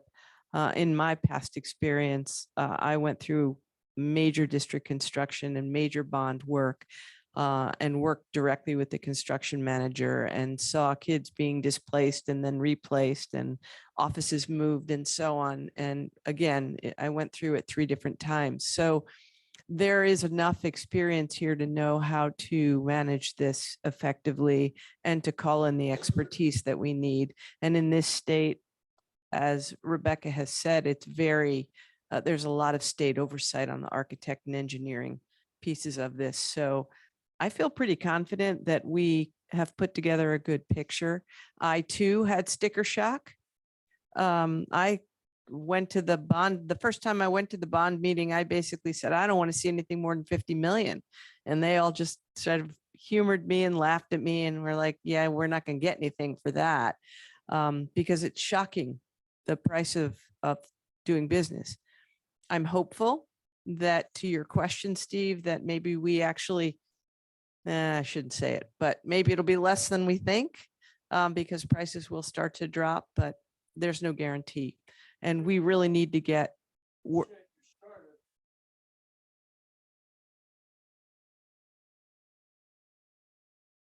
that was before I got into the meeting. They were coming up to 100 million and it got reduced to 80. But I walked into my first meeting, which was not the first meeting they had, and said, I don't want to see anything more than 50. What can we do for 50 million? And it wasn't nearly what we need to do. So at any rate, my point is that we are doing the best service we can for our district, and we appreciate all of the input to make sure that we get the best we can for the funding that we can afford. And I think we're in a good place. I really believe that what we have here in front of the community is really good work to be done. And hopefully we can get all those projects in. That's my hope. So I'm confident as we go forward. And I think that folks should fill out the survey and give us their direct input. And the link to the survey is on the screen right now. If you're listening to this later on YouTube, take a look at your screen right now and you'll see the Google form link there on your screen. And it's also on our website and very available for folks to fill out. And quite frankly, people's questions have informed our FAQs, our frequently asked questions, that are also on the website. And we have several of them. And I think that's wonderful when people ask their questions and we can get them answered. So thank you very much. And we will meet again next week at 6:30 over at the middle school, high school building. And that will also be an open community forum. So again, if folks couldn't come tonight, encourage them to come next week. Thank you, Dr. Moshe, Mr. Pullman, and everyone who, oh, sorry. Yes, please. Real quick, as a student who's being part of this process, but is not going to be here when the build is done or even happening really, it's really great to see how this is all coming together and give input, especially for future students. I have siblings graduating in 2026 and 2031. So at least one of them, if they're here, will see the end of this and the new building. And I think it's really cool to think of those students who will be able to go through high school and middle school in a building that they can be proud of. And I think that's something that's really great to see and be part of this discussion. And something I would like to have speaking on behalf of students who are in the district right now. Students know more than anyone the absolute need for the maintenance and repairs, especially for future students. And in order to have pride in our district, it is so important to be in a space where you feel comfortable, not just necessarily, mentally, but honestly, physically, and just having that space that feels comfortable to learn in. And just safe. So please, taxpayers and community members and students and parents, please fill out the survey. Thank you both for putting that in. Oh, we've got one more. Let's get you a mic. I assume this construction will be done during school hours. Is that correct? Yeah. School hours, summer, after school, it depends on what we outline for that process. So do you have anything allocated for the management of those students? Yes. Yeah. That's in the bond? That's in that soft cost. It was on the list of any kind of, if we have to do a short-term relocation or anything that's all in the soft cost and was listed there as one of them.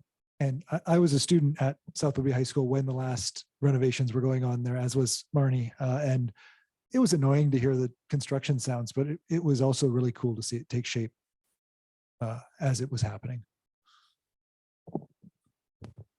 And I'll just add that as a parent returning to the district with my own children, it's fun to see them in the things that were new and shiny that I didn't quite get to fully experience as a graduating senior. Hopefully quick question for Dan. There was a slide that showed a House bill and a Senate bill mandating energy efficiency improvements. Are those still bills or are those laws? They are laws. And so if the bond doesn't get approved by the board, or if it does get approved by the board, but not by the voters, what would be the district's plan for conforming to those laws? That's really difficult. It's one of those things that's kind of an unfunded mandate. It's like you will work towards this. The way I understand it is that you have to work towards the performance. You may not get there, but you have to either, and I could be wrong, and JJ, correct me if I'm wrong, you either have to put financial resources towards improving it, or there's some type of a fine.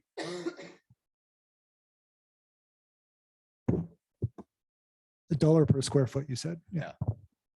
So if you look at the high school at 150,000 square feet, that's a pretty large fine. If you're not making an effort towards that, we, like I said, the levy can do a little, but it will not bring us to speed over by the time that the law sets in, which is, I think, 2026 for that building, 2027. So we could do some incremental improvements to get towards that. Right, as long as you're making yeah. an effort, you won't be fined, but right, correct. Yeah, okay. And I think we want to be in compliance with that as soon as possible because it's for the betterment of the students and the staff who are in those buildings. So clearly the bond is better, but we do have the capability to make the necessary incremental improvements, which is what it sounded like, Joe, you were worried about. We can work towards it, but we won't meet the mandated requirements. Right. Okay. Yes, thank you all for the input, for the discussion. We're going to move on to policies. We've got a number of them that have been on our bucket for a little while. We've had very tight windows to do them in, and we've been pushing them off for a little bit, but we need to get to them. And I'll hand it over to you, Andrea. We're going to rock and roll. All right. So, oops, sorry. My son needs his inhaler. So the premise that just for the community, I'm assuming that our board members have read these ahead of time. So I'm not going to read them word for word. I will give a quick synopsis, and then it's really up for conversation about, is there any changes or additions or things that we would like to do in addition to the work that Christy has already poured into these policies. So the first one up here, transitional bilingual education program. It is an encouraged policy.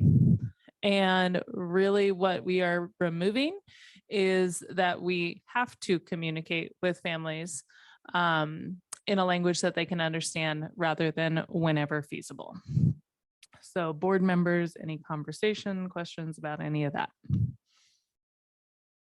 So this plan or the changes speak of a written plan.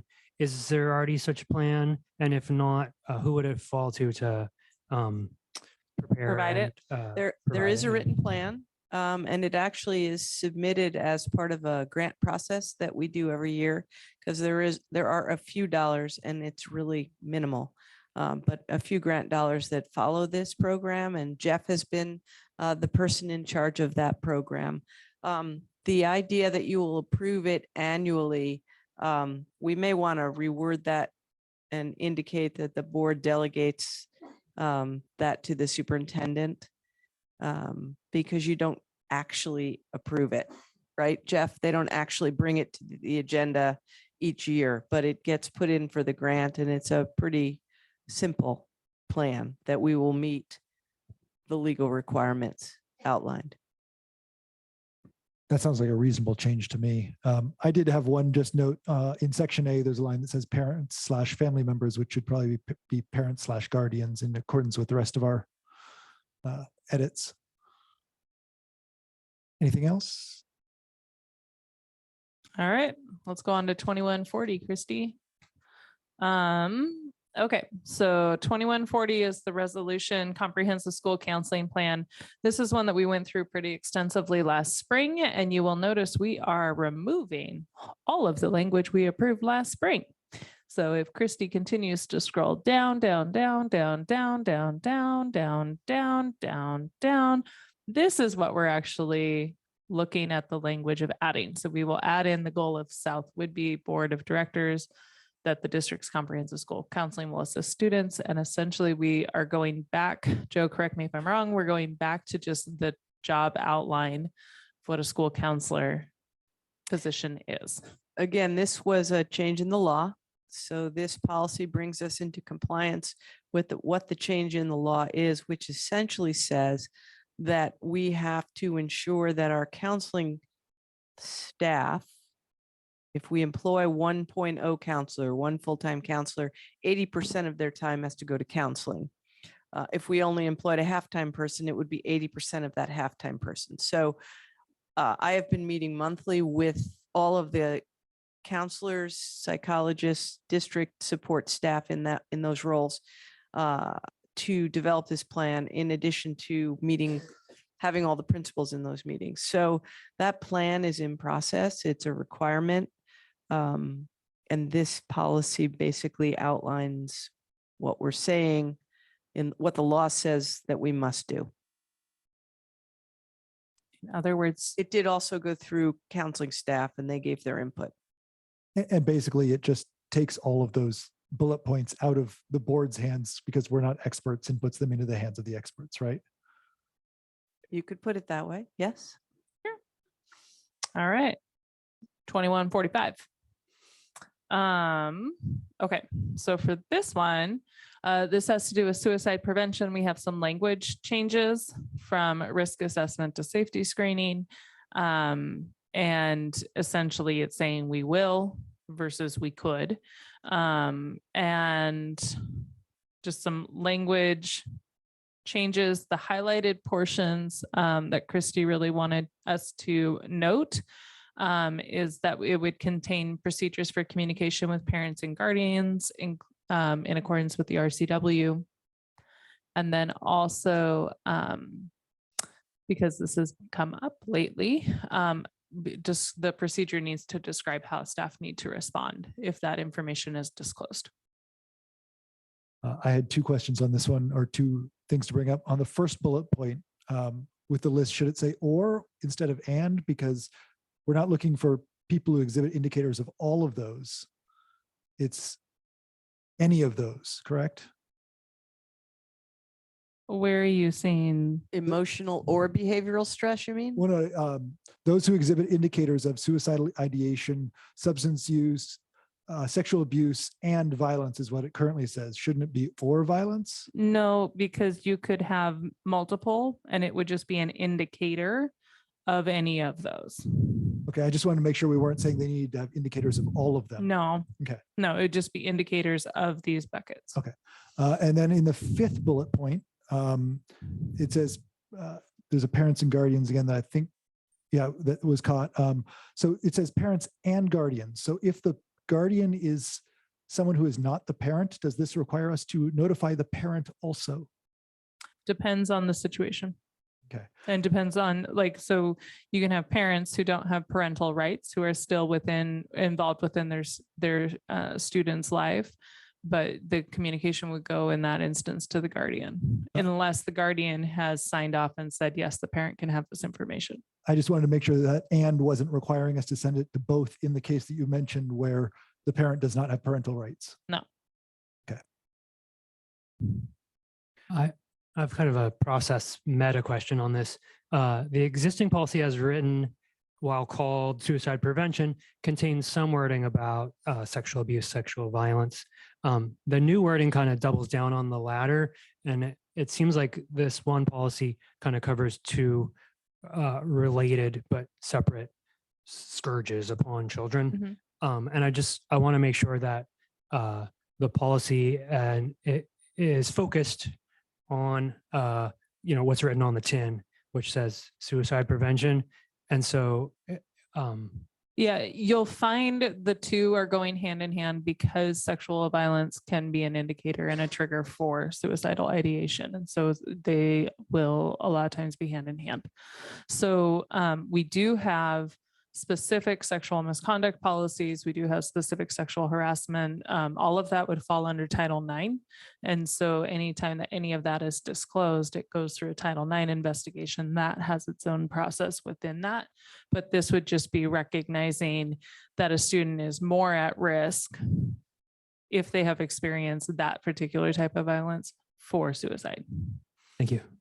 Dr. Moshe, did your counseling and support teams get to look at this one as well and talk about that in your meetings? Yes, and I did want to take the opportunity actually to talk about all the work we do around suicide prevention and the use of Forefront and the training that goes on an annual basis, and the fact that we have students who are also trained in recognizing suicidal ideation and intervening. So we've done a lot of work with our students and for our students to prevent the completion of suicide. So I just want to plus one that in my role as a parent, I took the parent version of the Forefront program, and it was really, really maybe one of the best hours of my life ever in terms of the potential value it could have if the unthinkable were ever to come across me. Likewise, Bill, I you got had- to, oh, I'm sorry. Bill had a question. It was suicidal ideation. Is that what it was? I thought it was sexual ideation. I guess I'm sorry about that. Okay. Suicidal ideation. So what does yes. that mean? That would be somebody who's contemplating suicide. And that would be, I mean, how would that be kids disclose. related? Does that go to a that- counselor or something like that? Kids disclose that they're thinking about hurting themselves or killing themselves, and we have a process in place to help them. And part of the training is to be able to recognize the signs early and intervene early. So last fall, I was actually given the opportunity to be a presenter and volunteer for Forefront. And I think just being able to go into classrooms and engage with students and talk about this issue that I think, well, it's not an issue, I guess. Well, there's just been a lot of stigma around it, I think. And just being able to address this, and then also being able to revise this policy and have this a super strict way on how staff should respond is so important. Because a lot of times, right, you have a situation where a student will say, yes, they're considering suicide, but then you have to understand, how do I go about this appropriately and abide by certain protocols? So just having this in place, I think, is super important to protecting our students. Anne, you were going to say?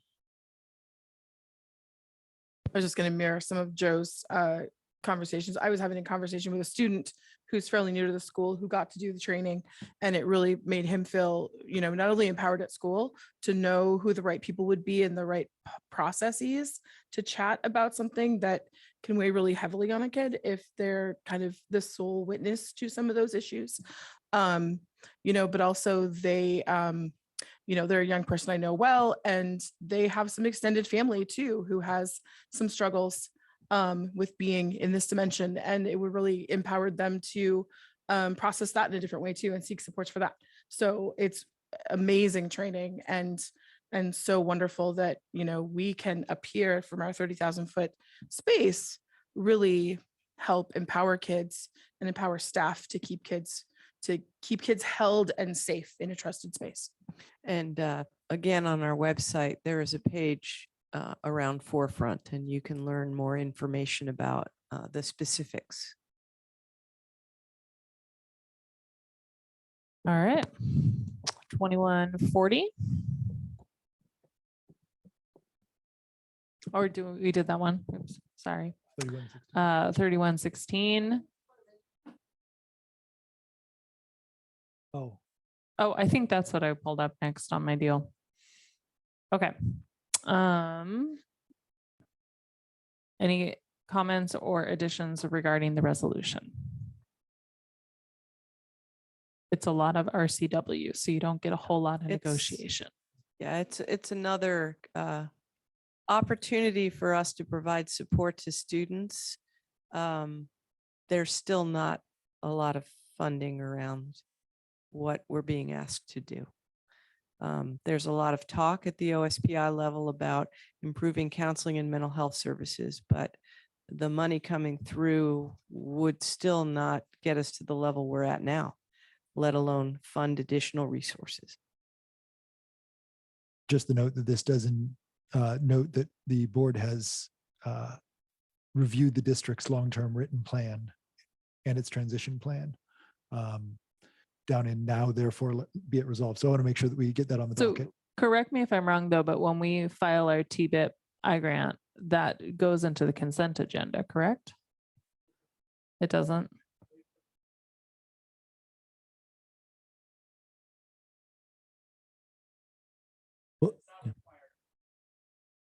Gotcha. So my question then might be to Joe and Christy, could we check and see if there's a legal reason why we need to keep that in there? And if we do need to keep it in there, let's just throw it into the consent agenda with title and high cap. And if we don't need to keep it in there, then we could shift the language to the superintendent designee. Okay, we can look into the requirements. All righty, 3116. This is regarding our students who are in foster care. We're specifically changing the out of home care into foster care. I'm not entirely sure why we're changing that word. So I talked to Gail Lavasser, who actually is our expert in such matters. And she, that is the term. They've changed it to foster again. Okay. But she has templates for these things and is already working on it. So sounds good. Yeah. And appreciated also the noticing that it's students experiencing homelessness for that other policy as well. Yep. Yeah. I wonder if that's to avoid any stigma about a foster home being a home. I don't know, because it's foster care. Yeah, that wasn't a question. That was just a possibility on why that might have changed. Yep. Just a clarification question, Dr. Joe, on what you just said. So Gail, the changes to this policy talk about a plan, and that's what you're referring to, that Gail is in charge of writing. Okay. And the readiness to learn and our homeless liaisons and all of that work that goes on. Again, Gail is the person sitting in charge of that. So gotcha. And that's not new. That's always been in place. Right. Okay, good to know. And then one small nitpick, please scroll up just a tiny bit. Oh, there we go. Procedure 3116P. I couldn't find that. There is a 3115P that has some sort of 3-tier plan that looks like it might be what this one's referring to. If you hold tight, that's our next, Oh, nice. that's our next tab. Was that in? Yeah. Was You that just on got board docs? lost in the policy land. Welcome, Oh, Joe. I didn't see board that one docs. either. You just got lost in policy. I didn't see that one on board No, docs I either. don't think so. I got it right here. But see, yeah. Yeah. Okay. So, We don't- okay. we So don't bring them your way. clarification. Ah, okay. The board approves policy, the district writes the procedures. The Totally. sharing procedures is a nice to know for us, right? But we entrust our district leadership to write those. But it is the next tab. Okay. On I just wanted to Madelia. make sure it existed. Yes, it does. And unless we want to talk more about the language change on the previous policy, Marnie and Anne, then we'll move into the procedure. And this is not for us to make any decisions on. We would only be offering thoughts and opinions. But this would be the procedure. So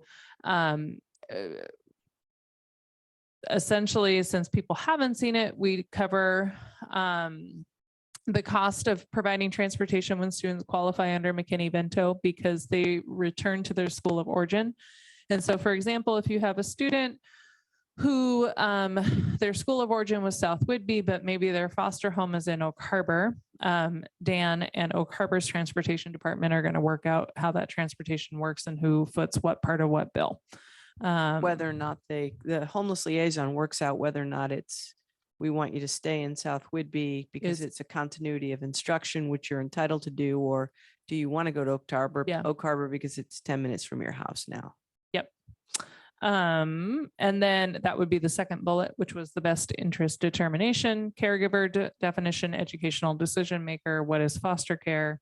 And then going down to what Christy did have highlighted would be the duties of the foster care liaison, also known as Gail Lavasser. And this is what Gail would be doing. And essentially it outlines the supports and things that we can provide to students. And a lot of times people don't recognize what foster care liaisons or McKinney-Vento liaisons can provide. So for example, I was a student who experienced homelessness in high school, and I was what was considered an unaccompanied youth, meaning that I was a student by myself and there was no adult to sign any forms for me. And it wasn't true when I went to school, but it is true now that a school district official could sign medical releases. They could sign any doctor's forms, any field trip forms, so that I'm able to participate in a way that other students, like I can blend in differently. We can also help support students with access to medical care, housing opportunities. Like there's a significant amount of doors that can open with that kind of support. And every so often, maybe every other year, Gail comes in and we'll talk to the board about that. And if you have an interest in learning more about what we do around McKinney-Vento and students experiencing homelessness, and I always like to have Gail come in, and it gives us an opportunity to thank her because it's a huge amount of work that she oversees. And we have a few homeless liaison folks in our district who work with kids and help them to graduate. And I think that that's something that people don't recognize within kind of, all of our districts here on the island is the last numbers I remember was we were getting close to, I think it was like 12% students experiencing homelessness. About 90 students. And so that's a pretty significant chance, 1 in 10 of your students in your class, somebody is housing insecure. And so that changes things. It is. And well, we've talked about housing in our community and the need for affordable housing. So yes. That also includes kids who are living with kinship care and sometimes foster care. And Island County has a very large percentage. I haven't worked in those numbers for a long time, but a very large percentage of people being raised by grandparents, aunts and uncles, family members. Yep. And that would be an example where the guardian might have rights that the parent doesn't, but the parent's not out of the picture. I appreciate seeing the procedures, but I'm all about letting the experts make the decisions. on All that. right. 4218. I want to let the experts make all the decisions except one, which is, can you take the extra S out of the word buses? We're not talking about old fashioned kisses. Okay, this would be regarding language access. We are changing its title. This one is a bit frustrating. It's a little bit hard. Yeah. And it's very expensive. It's extremely expensive. So the requirement for the district is that we provide access for folks whose language is other than English, which is perfectly reasonable. All the cost falls on the district and the district's taxpayers to provide those services for folks who do not speak English. Now, I understand it for students. We have to do it for the adults in their lives as well. And it's very costly and also difficult to find. And again, as we go forward with some lobbying efforts, I would want the OSPI or the state at some level to, the languages are pretty fixed and most of these items are standard. So the fact that each individual district has to figure out a way to translate documents and do all of this, there should be some kind of a service of some point, of some kind. I'll give you the most complicated example I have in my career. We were doing an IEP for a English language learning student who was also deaf. So through the entire meeting, I had an ASL interpreter interpreting, because we had to have the deaf school do the evaluation. So the deaf school's employees are deaf. And so we had an ASL interpreter translating ASL to English. The parents spoke Trachea, which is a dialect that very few people speak. So we went from ASL to English, English to Spanish, and then Spanish to Trachea, and ran an entire meeting with 46 pages to do that. I think the speaking in meetings parts, districts have pretty well figured out. We utilize things like Language Line and have translators that we can call. There's still some dialects that they can't fill, but really the biggest part is the written translation requirement. Essentially, that means that any IEP, any document, any report, you're going to have to pay somebody to translate. And it's not just specialized somebody, translation. it's a specialized somebody, Yeah. not just someone who happens to be fluent in whatever language. Yep. So anyway, this is not about the opportunity we want to provide to someone who doesn't speak English. It's the idea that all the districts in the state are under this same requirement. It's through the Federal Office of Civil Rights. And yet we all have to find it on our own, which seems. Yeah. By any, do you mean any? Like every peach jar flyer, every district newsletter? They have the vital documents Yeah, they have outlined them within the listed, policy. what we're required to do. But it would be pretty much anything related to their academic progress and or any special supports that they Policies, procedures, participate in. handbooks. Yeah. And then at least 5%. Okay, I see the threshold for whether a language needs support. Yeah. Do we have any sense of how much this will cost us when we implement it? In our situation, given that we have 6 students whose language is other than English that we serve in our district, 6 or 8 and 8 students. So we don't meet the threshold, but it's still, I think about our district across the water and they're doing a public or a community forum and they're doing it in like 20 different languages. And so again, this is one of those times, yes, is South Whidbey sort of exempt because 5% of our population, right? But it's still a requirement nonetheless. You have a question? Rufus? Just a moment. There's a student that doesn't speak English. Must they be studying English? And does that requirement extend to their parents? It does not extend to the parents, but the student is offered language acquisition support. So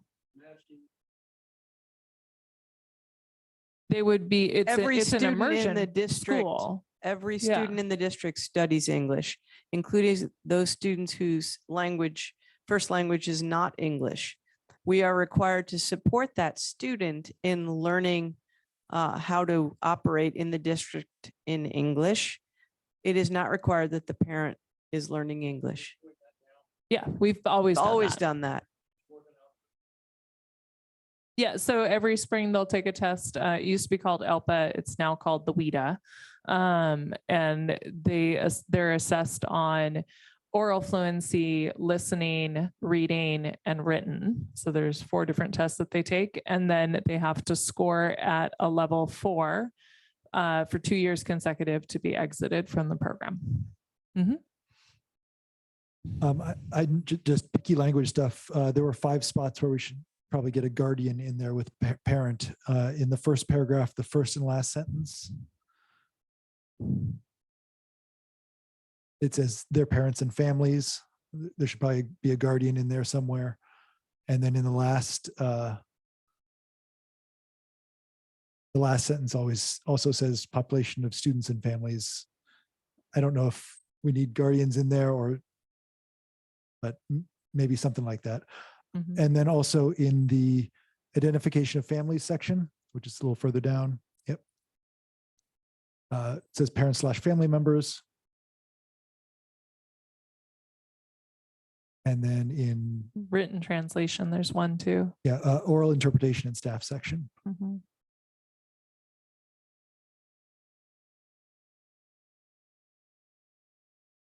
I think, Christy, if you just do a control find for family and families, I think that seems to be where we missed them. Yep.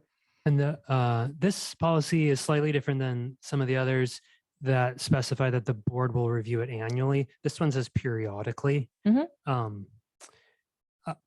It seems vague to me, like what the periodicity should be.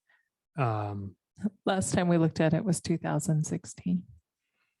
Okay. But it periodically would typically mean anytime that there's legal changes. Okay, that makes sense. Yeah. Yes, Bill. You're on mute. Green. Do you, as a board, let's say you decided that you wanted to immerse those 8 students in English. We do. Do you, as a board, have that authority? So all of our EL programs, because of the diversity of languages that most districts serve, are immersion programs, meaning that there isn't an expectation that anybody is not speaking English. And so their materials are presented in English. They are learning English. What EL services do is it helps bridge that. So for example, if I were to be dropped into a Spanish immersion school, right?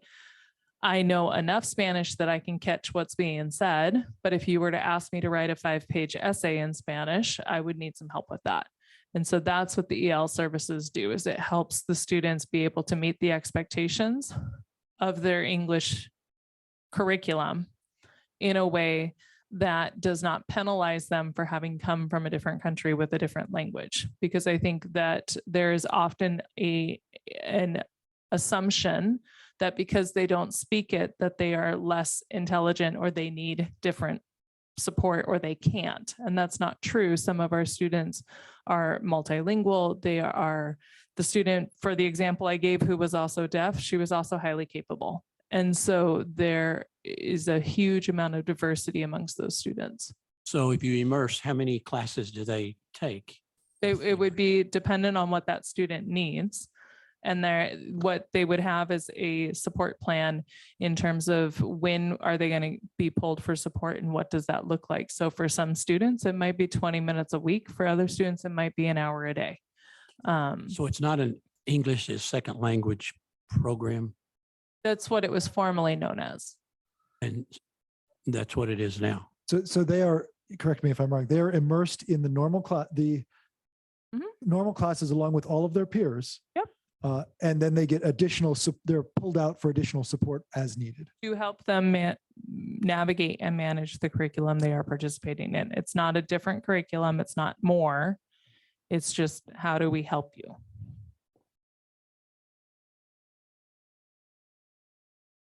There's this is an essential policy, right? There's one sentence in it that I wanted to point out, that the board will annually review district spending on these services and consider whether to make budget changes based on how effectively the services are being provided. I think there's an inherent logical gap in there that if we spend more money, we'll get better efficacy of these services. And I just want to think understand if that's been true in the past. I think you're significantly overestimating the amount of money that is allocated for this program. So the places where we would approve it would be in our budget. There's also, it's a federal grant. It's a TBIP grant, and at South Whitby with 8 kids, I'm guessing it's less than 3,000. Less than $3,000 that the state would give us to support this. So you're looking at not even a tenth of a para. So practically speaking, this doesn't put a new onus on the board. It's already covered as part of the board's job to review the budget. Yes. And I can guarantee we already allocate more funds because you can't do anything with $3,000. Did you want Jeff to maybe chime in since he Jeff, do you runs want to this chime in? program? Yeah. I guess what I would add is that we have 8 students. Some years we have 5, 6 languages amongst those 8 students. So the idea of an immersion program or a dual language program, which is what is in the news and what is in the state of Washington news right now, is just unrealistic. So we have one teacher. She has one period of her 6-period day that is allocated to meet once a week with each of those 8 students. And it's actually called a sheltered mainstream program, in that they're getting one-on-one direct support with that teacher once a week. So it's really a lot of material to cover. It's a lot of support that's needed. It's unfortunately the amount of time that we are able to devote to it. So if you look at this, it's really unfunded mandate, this policy, because we don't have resources tied to supporting this requirement.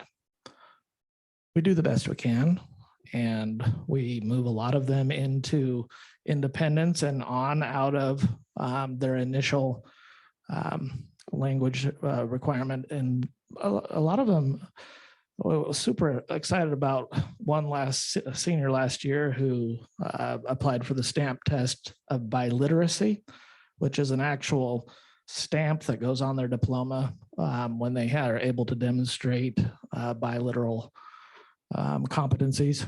And so with our program, again, this policy, it's unfunded mandate, and we do the best we can. And because it's an unfunded mandate, it's another one of those reasons why the operating expenses levy is so important. And to your question, I think, Joe, you could, as a board, allocate all the funds that you want to support students in this situation. But to Andrea's point, the state only funds about $3,000. So we use that fund to support that one period a day. It is an unfunded mandate, and the one that's being talked about at the state level is a totally unfunded mandate. And once again, we're struggling to fulfill the needs of the students we have in the program we have now. So imagine if we were required to provide a dual language program without funding to support it. So it's always interesting to talk about these things way up here, but on the ground, we are serving our kids. We have 8 of them this year, and we've spent more time on the policy than they probably get in a week. One last question, hopefully a quick one. This is another one that is a new plan. Is there already a plan in existence that we just are codifying? This is an update to the current plan. Okay. This is the plan. This is the Yeah. plan. Okay, thanks. Yeah. All right, last one, 6112. Still 5,001 and 5610. Well, saw them. fine. Okay. 5,001, hiring of retired employees. What this is it's changing the laws around the amount of hours that a retiree can work. So currently you have to watch those hours. They can't go over or they lose access to their retirement. This is waiving that to help support districts through the subbing shortage and also the hiring shortage. So this is a really important one, and this would be really helpful. And just to confirm, this is one that the unions have engaged with. We have engaged with the unions. Any CBA would have a section around retire, rehire. And it would have outlines around that, but I would be hard pressed to find a teacher who doesn't want to sub. Oh, yeah, I assume that they would be all in favor of this. I just want to make sure that we're connecting with those who would be most affected by it. Yes. Because Andrea's doing fine. I'm trying to get us out of here. Yeah. I actually don't know that our CBA has language around that. I'd have to look. As Andrea said, I'm sure they're in favor of this, but I just want to check and make sure. We want subs. Yeah. We want subs. Yes. We would like people to come back and sub. Okay. Would you like me to engage with them to find out if they have concerns around this policy, since this is a discussion and not an approval? I think it would be wise for the relationship just to make sure, but you are the expert in that relationship since you are the I primary can point of certainly contact. have the conversation with them. Yeah. Thank you. Thank you. All right. Substitute employment.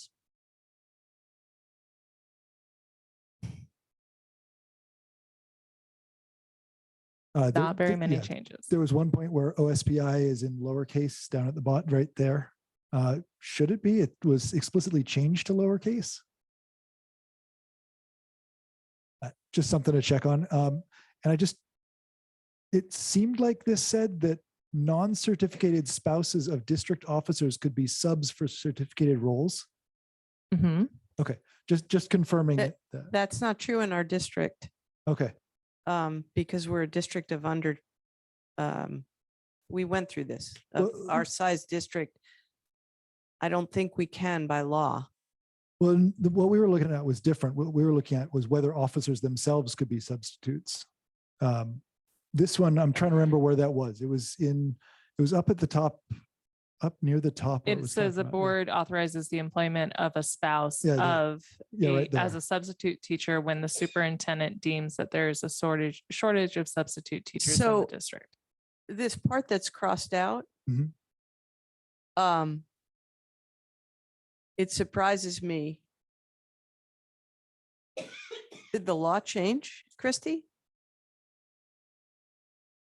Well, no, up at the very top of where you are now, it starts the board authorizes and they Right. crossed out certificated. Okay. So I was just curious about that because it seems to be suggesting that we could have non-certificated spouses of district It- officers as With subs. the current sub shortage, we do.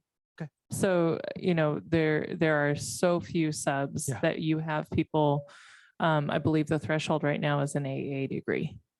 And you can qualify for an emergency substitute certificate. Okay, thank you. That was a question, not a. Yeah. It's really the landscape for hiring teachers for substitutes for paras is really, districts are struggling. And I think we are a little bit insulated from that at South Whitby because we have teachers who have stayed so long. And we have a very secure staff. But there are a lot of people struggling to hire. So we've had to pivot. Okay. Rental or lease of district property. Okay, so this one, There's, language around the rental agreement. Really, the meat of this that we need to talk about is down at the bottom. Before we get to that real quick, there's a shall in the first line of red in the second paragraph. And I believe that should be a will, but since we're changing all the others, it stood out to me. Are you thinking and not lease or interfere? rental, no, the lease or rental agreement shall permit. And we've changed all the other shalls to will. We don't have to. Yeah. That was It's up to you if you want it that it will permit. All of ours do permit that we can recapture. It just stood out to me as different from the others. Marnie and Joe, do you have a preference? I think the preference for will over shall predates my tenure. So if Me there too. was a compelling argument in favor of will, I'm willing to go with it. I do like consistency.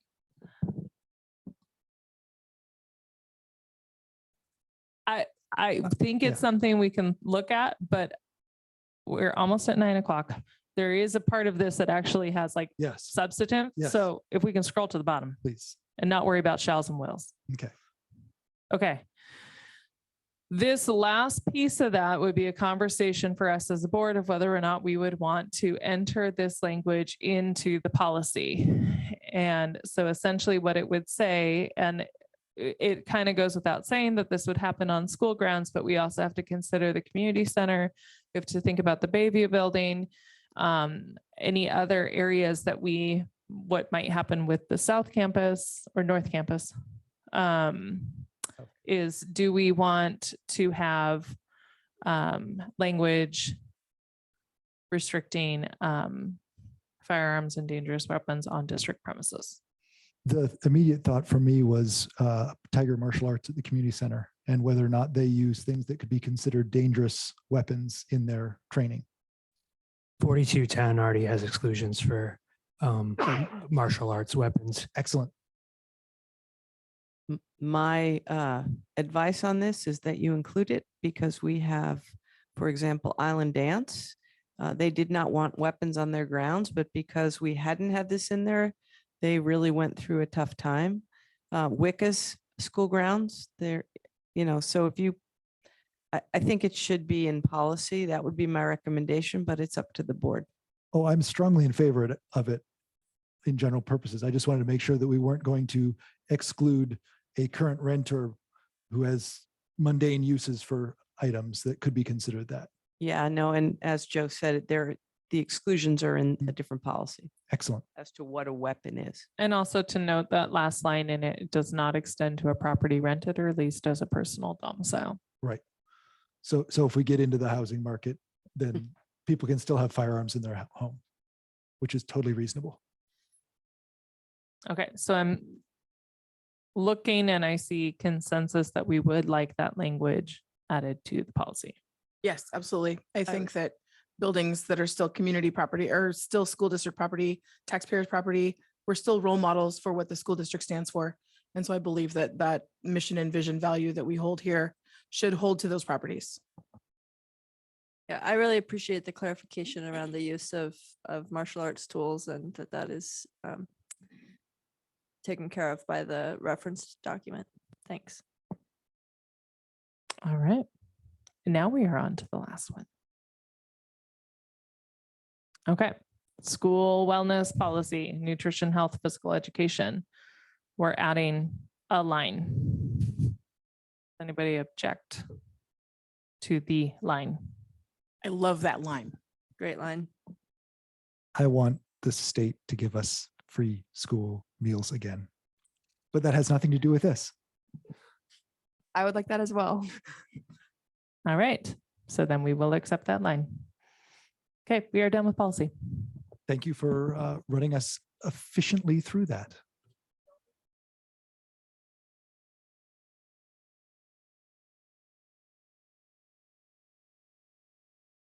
Oh.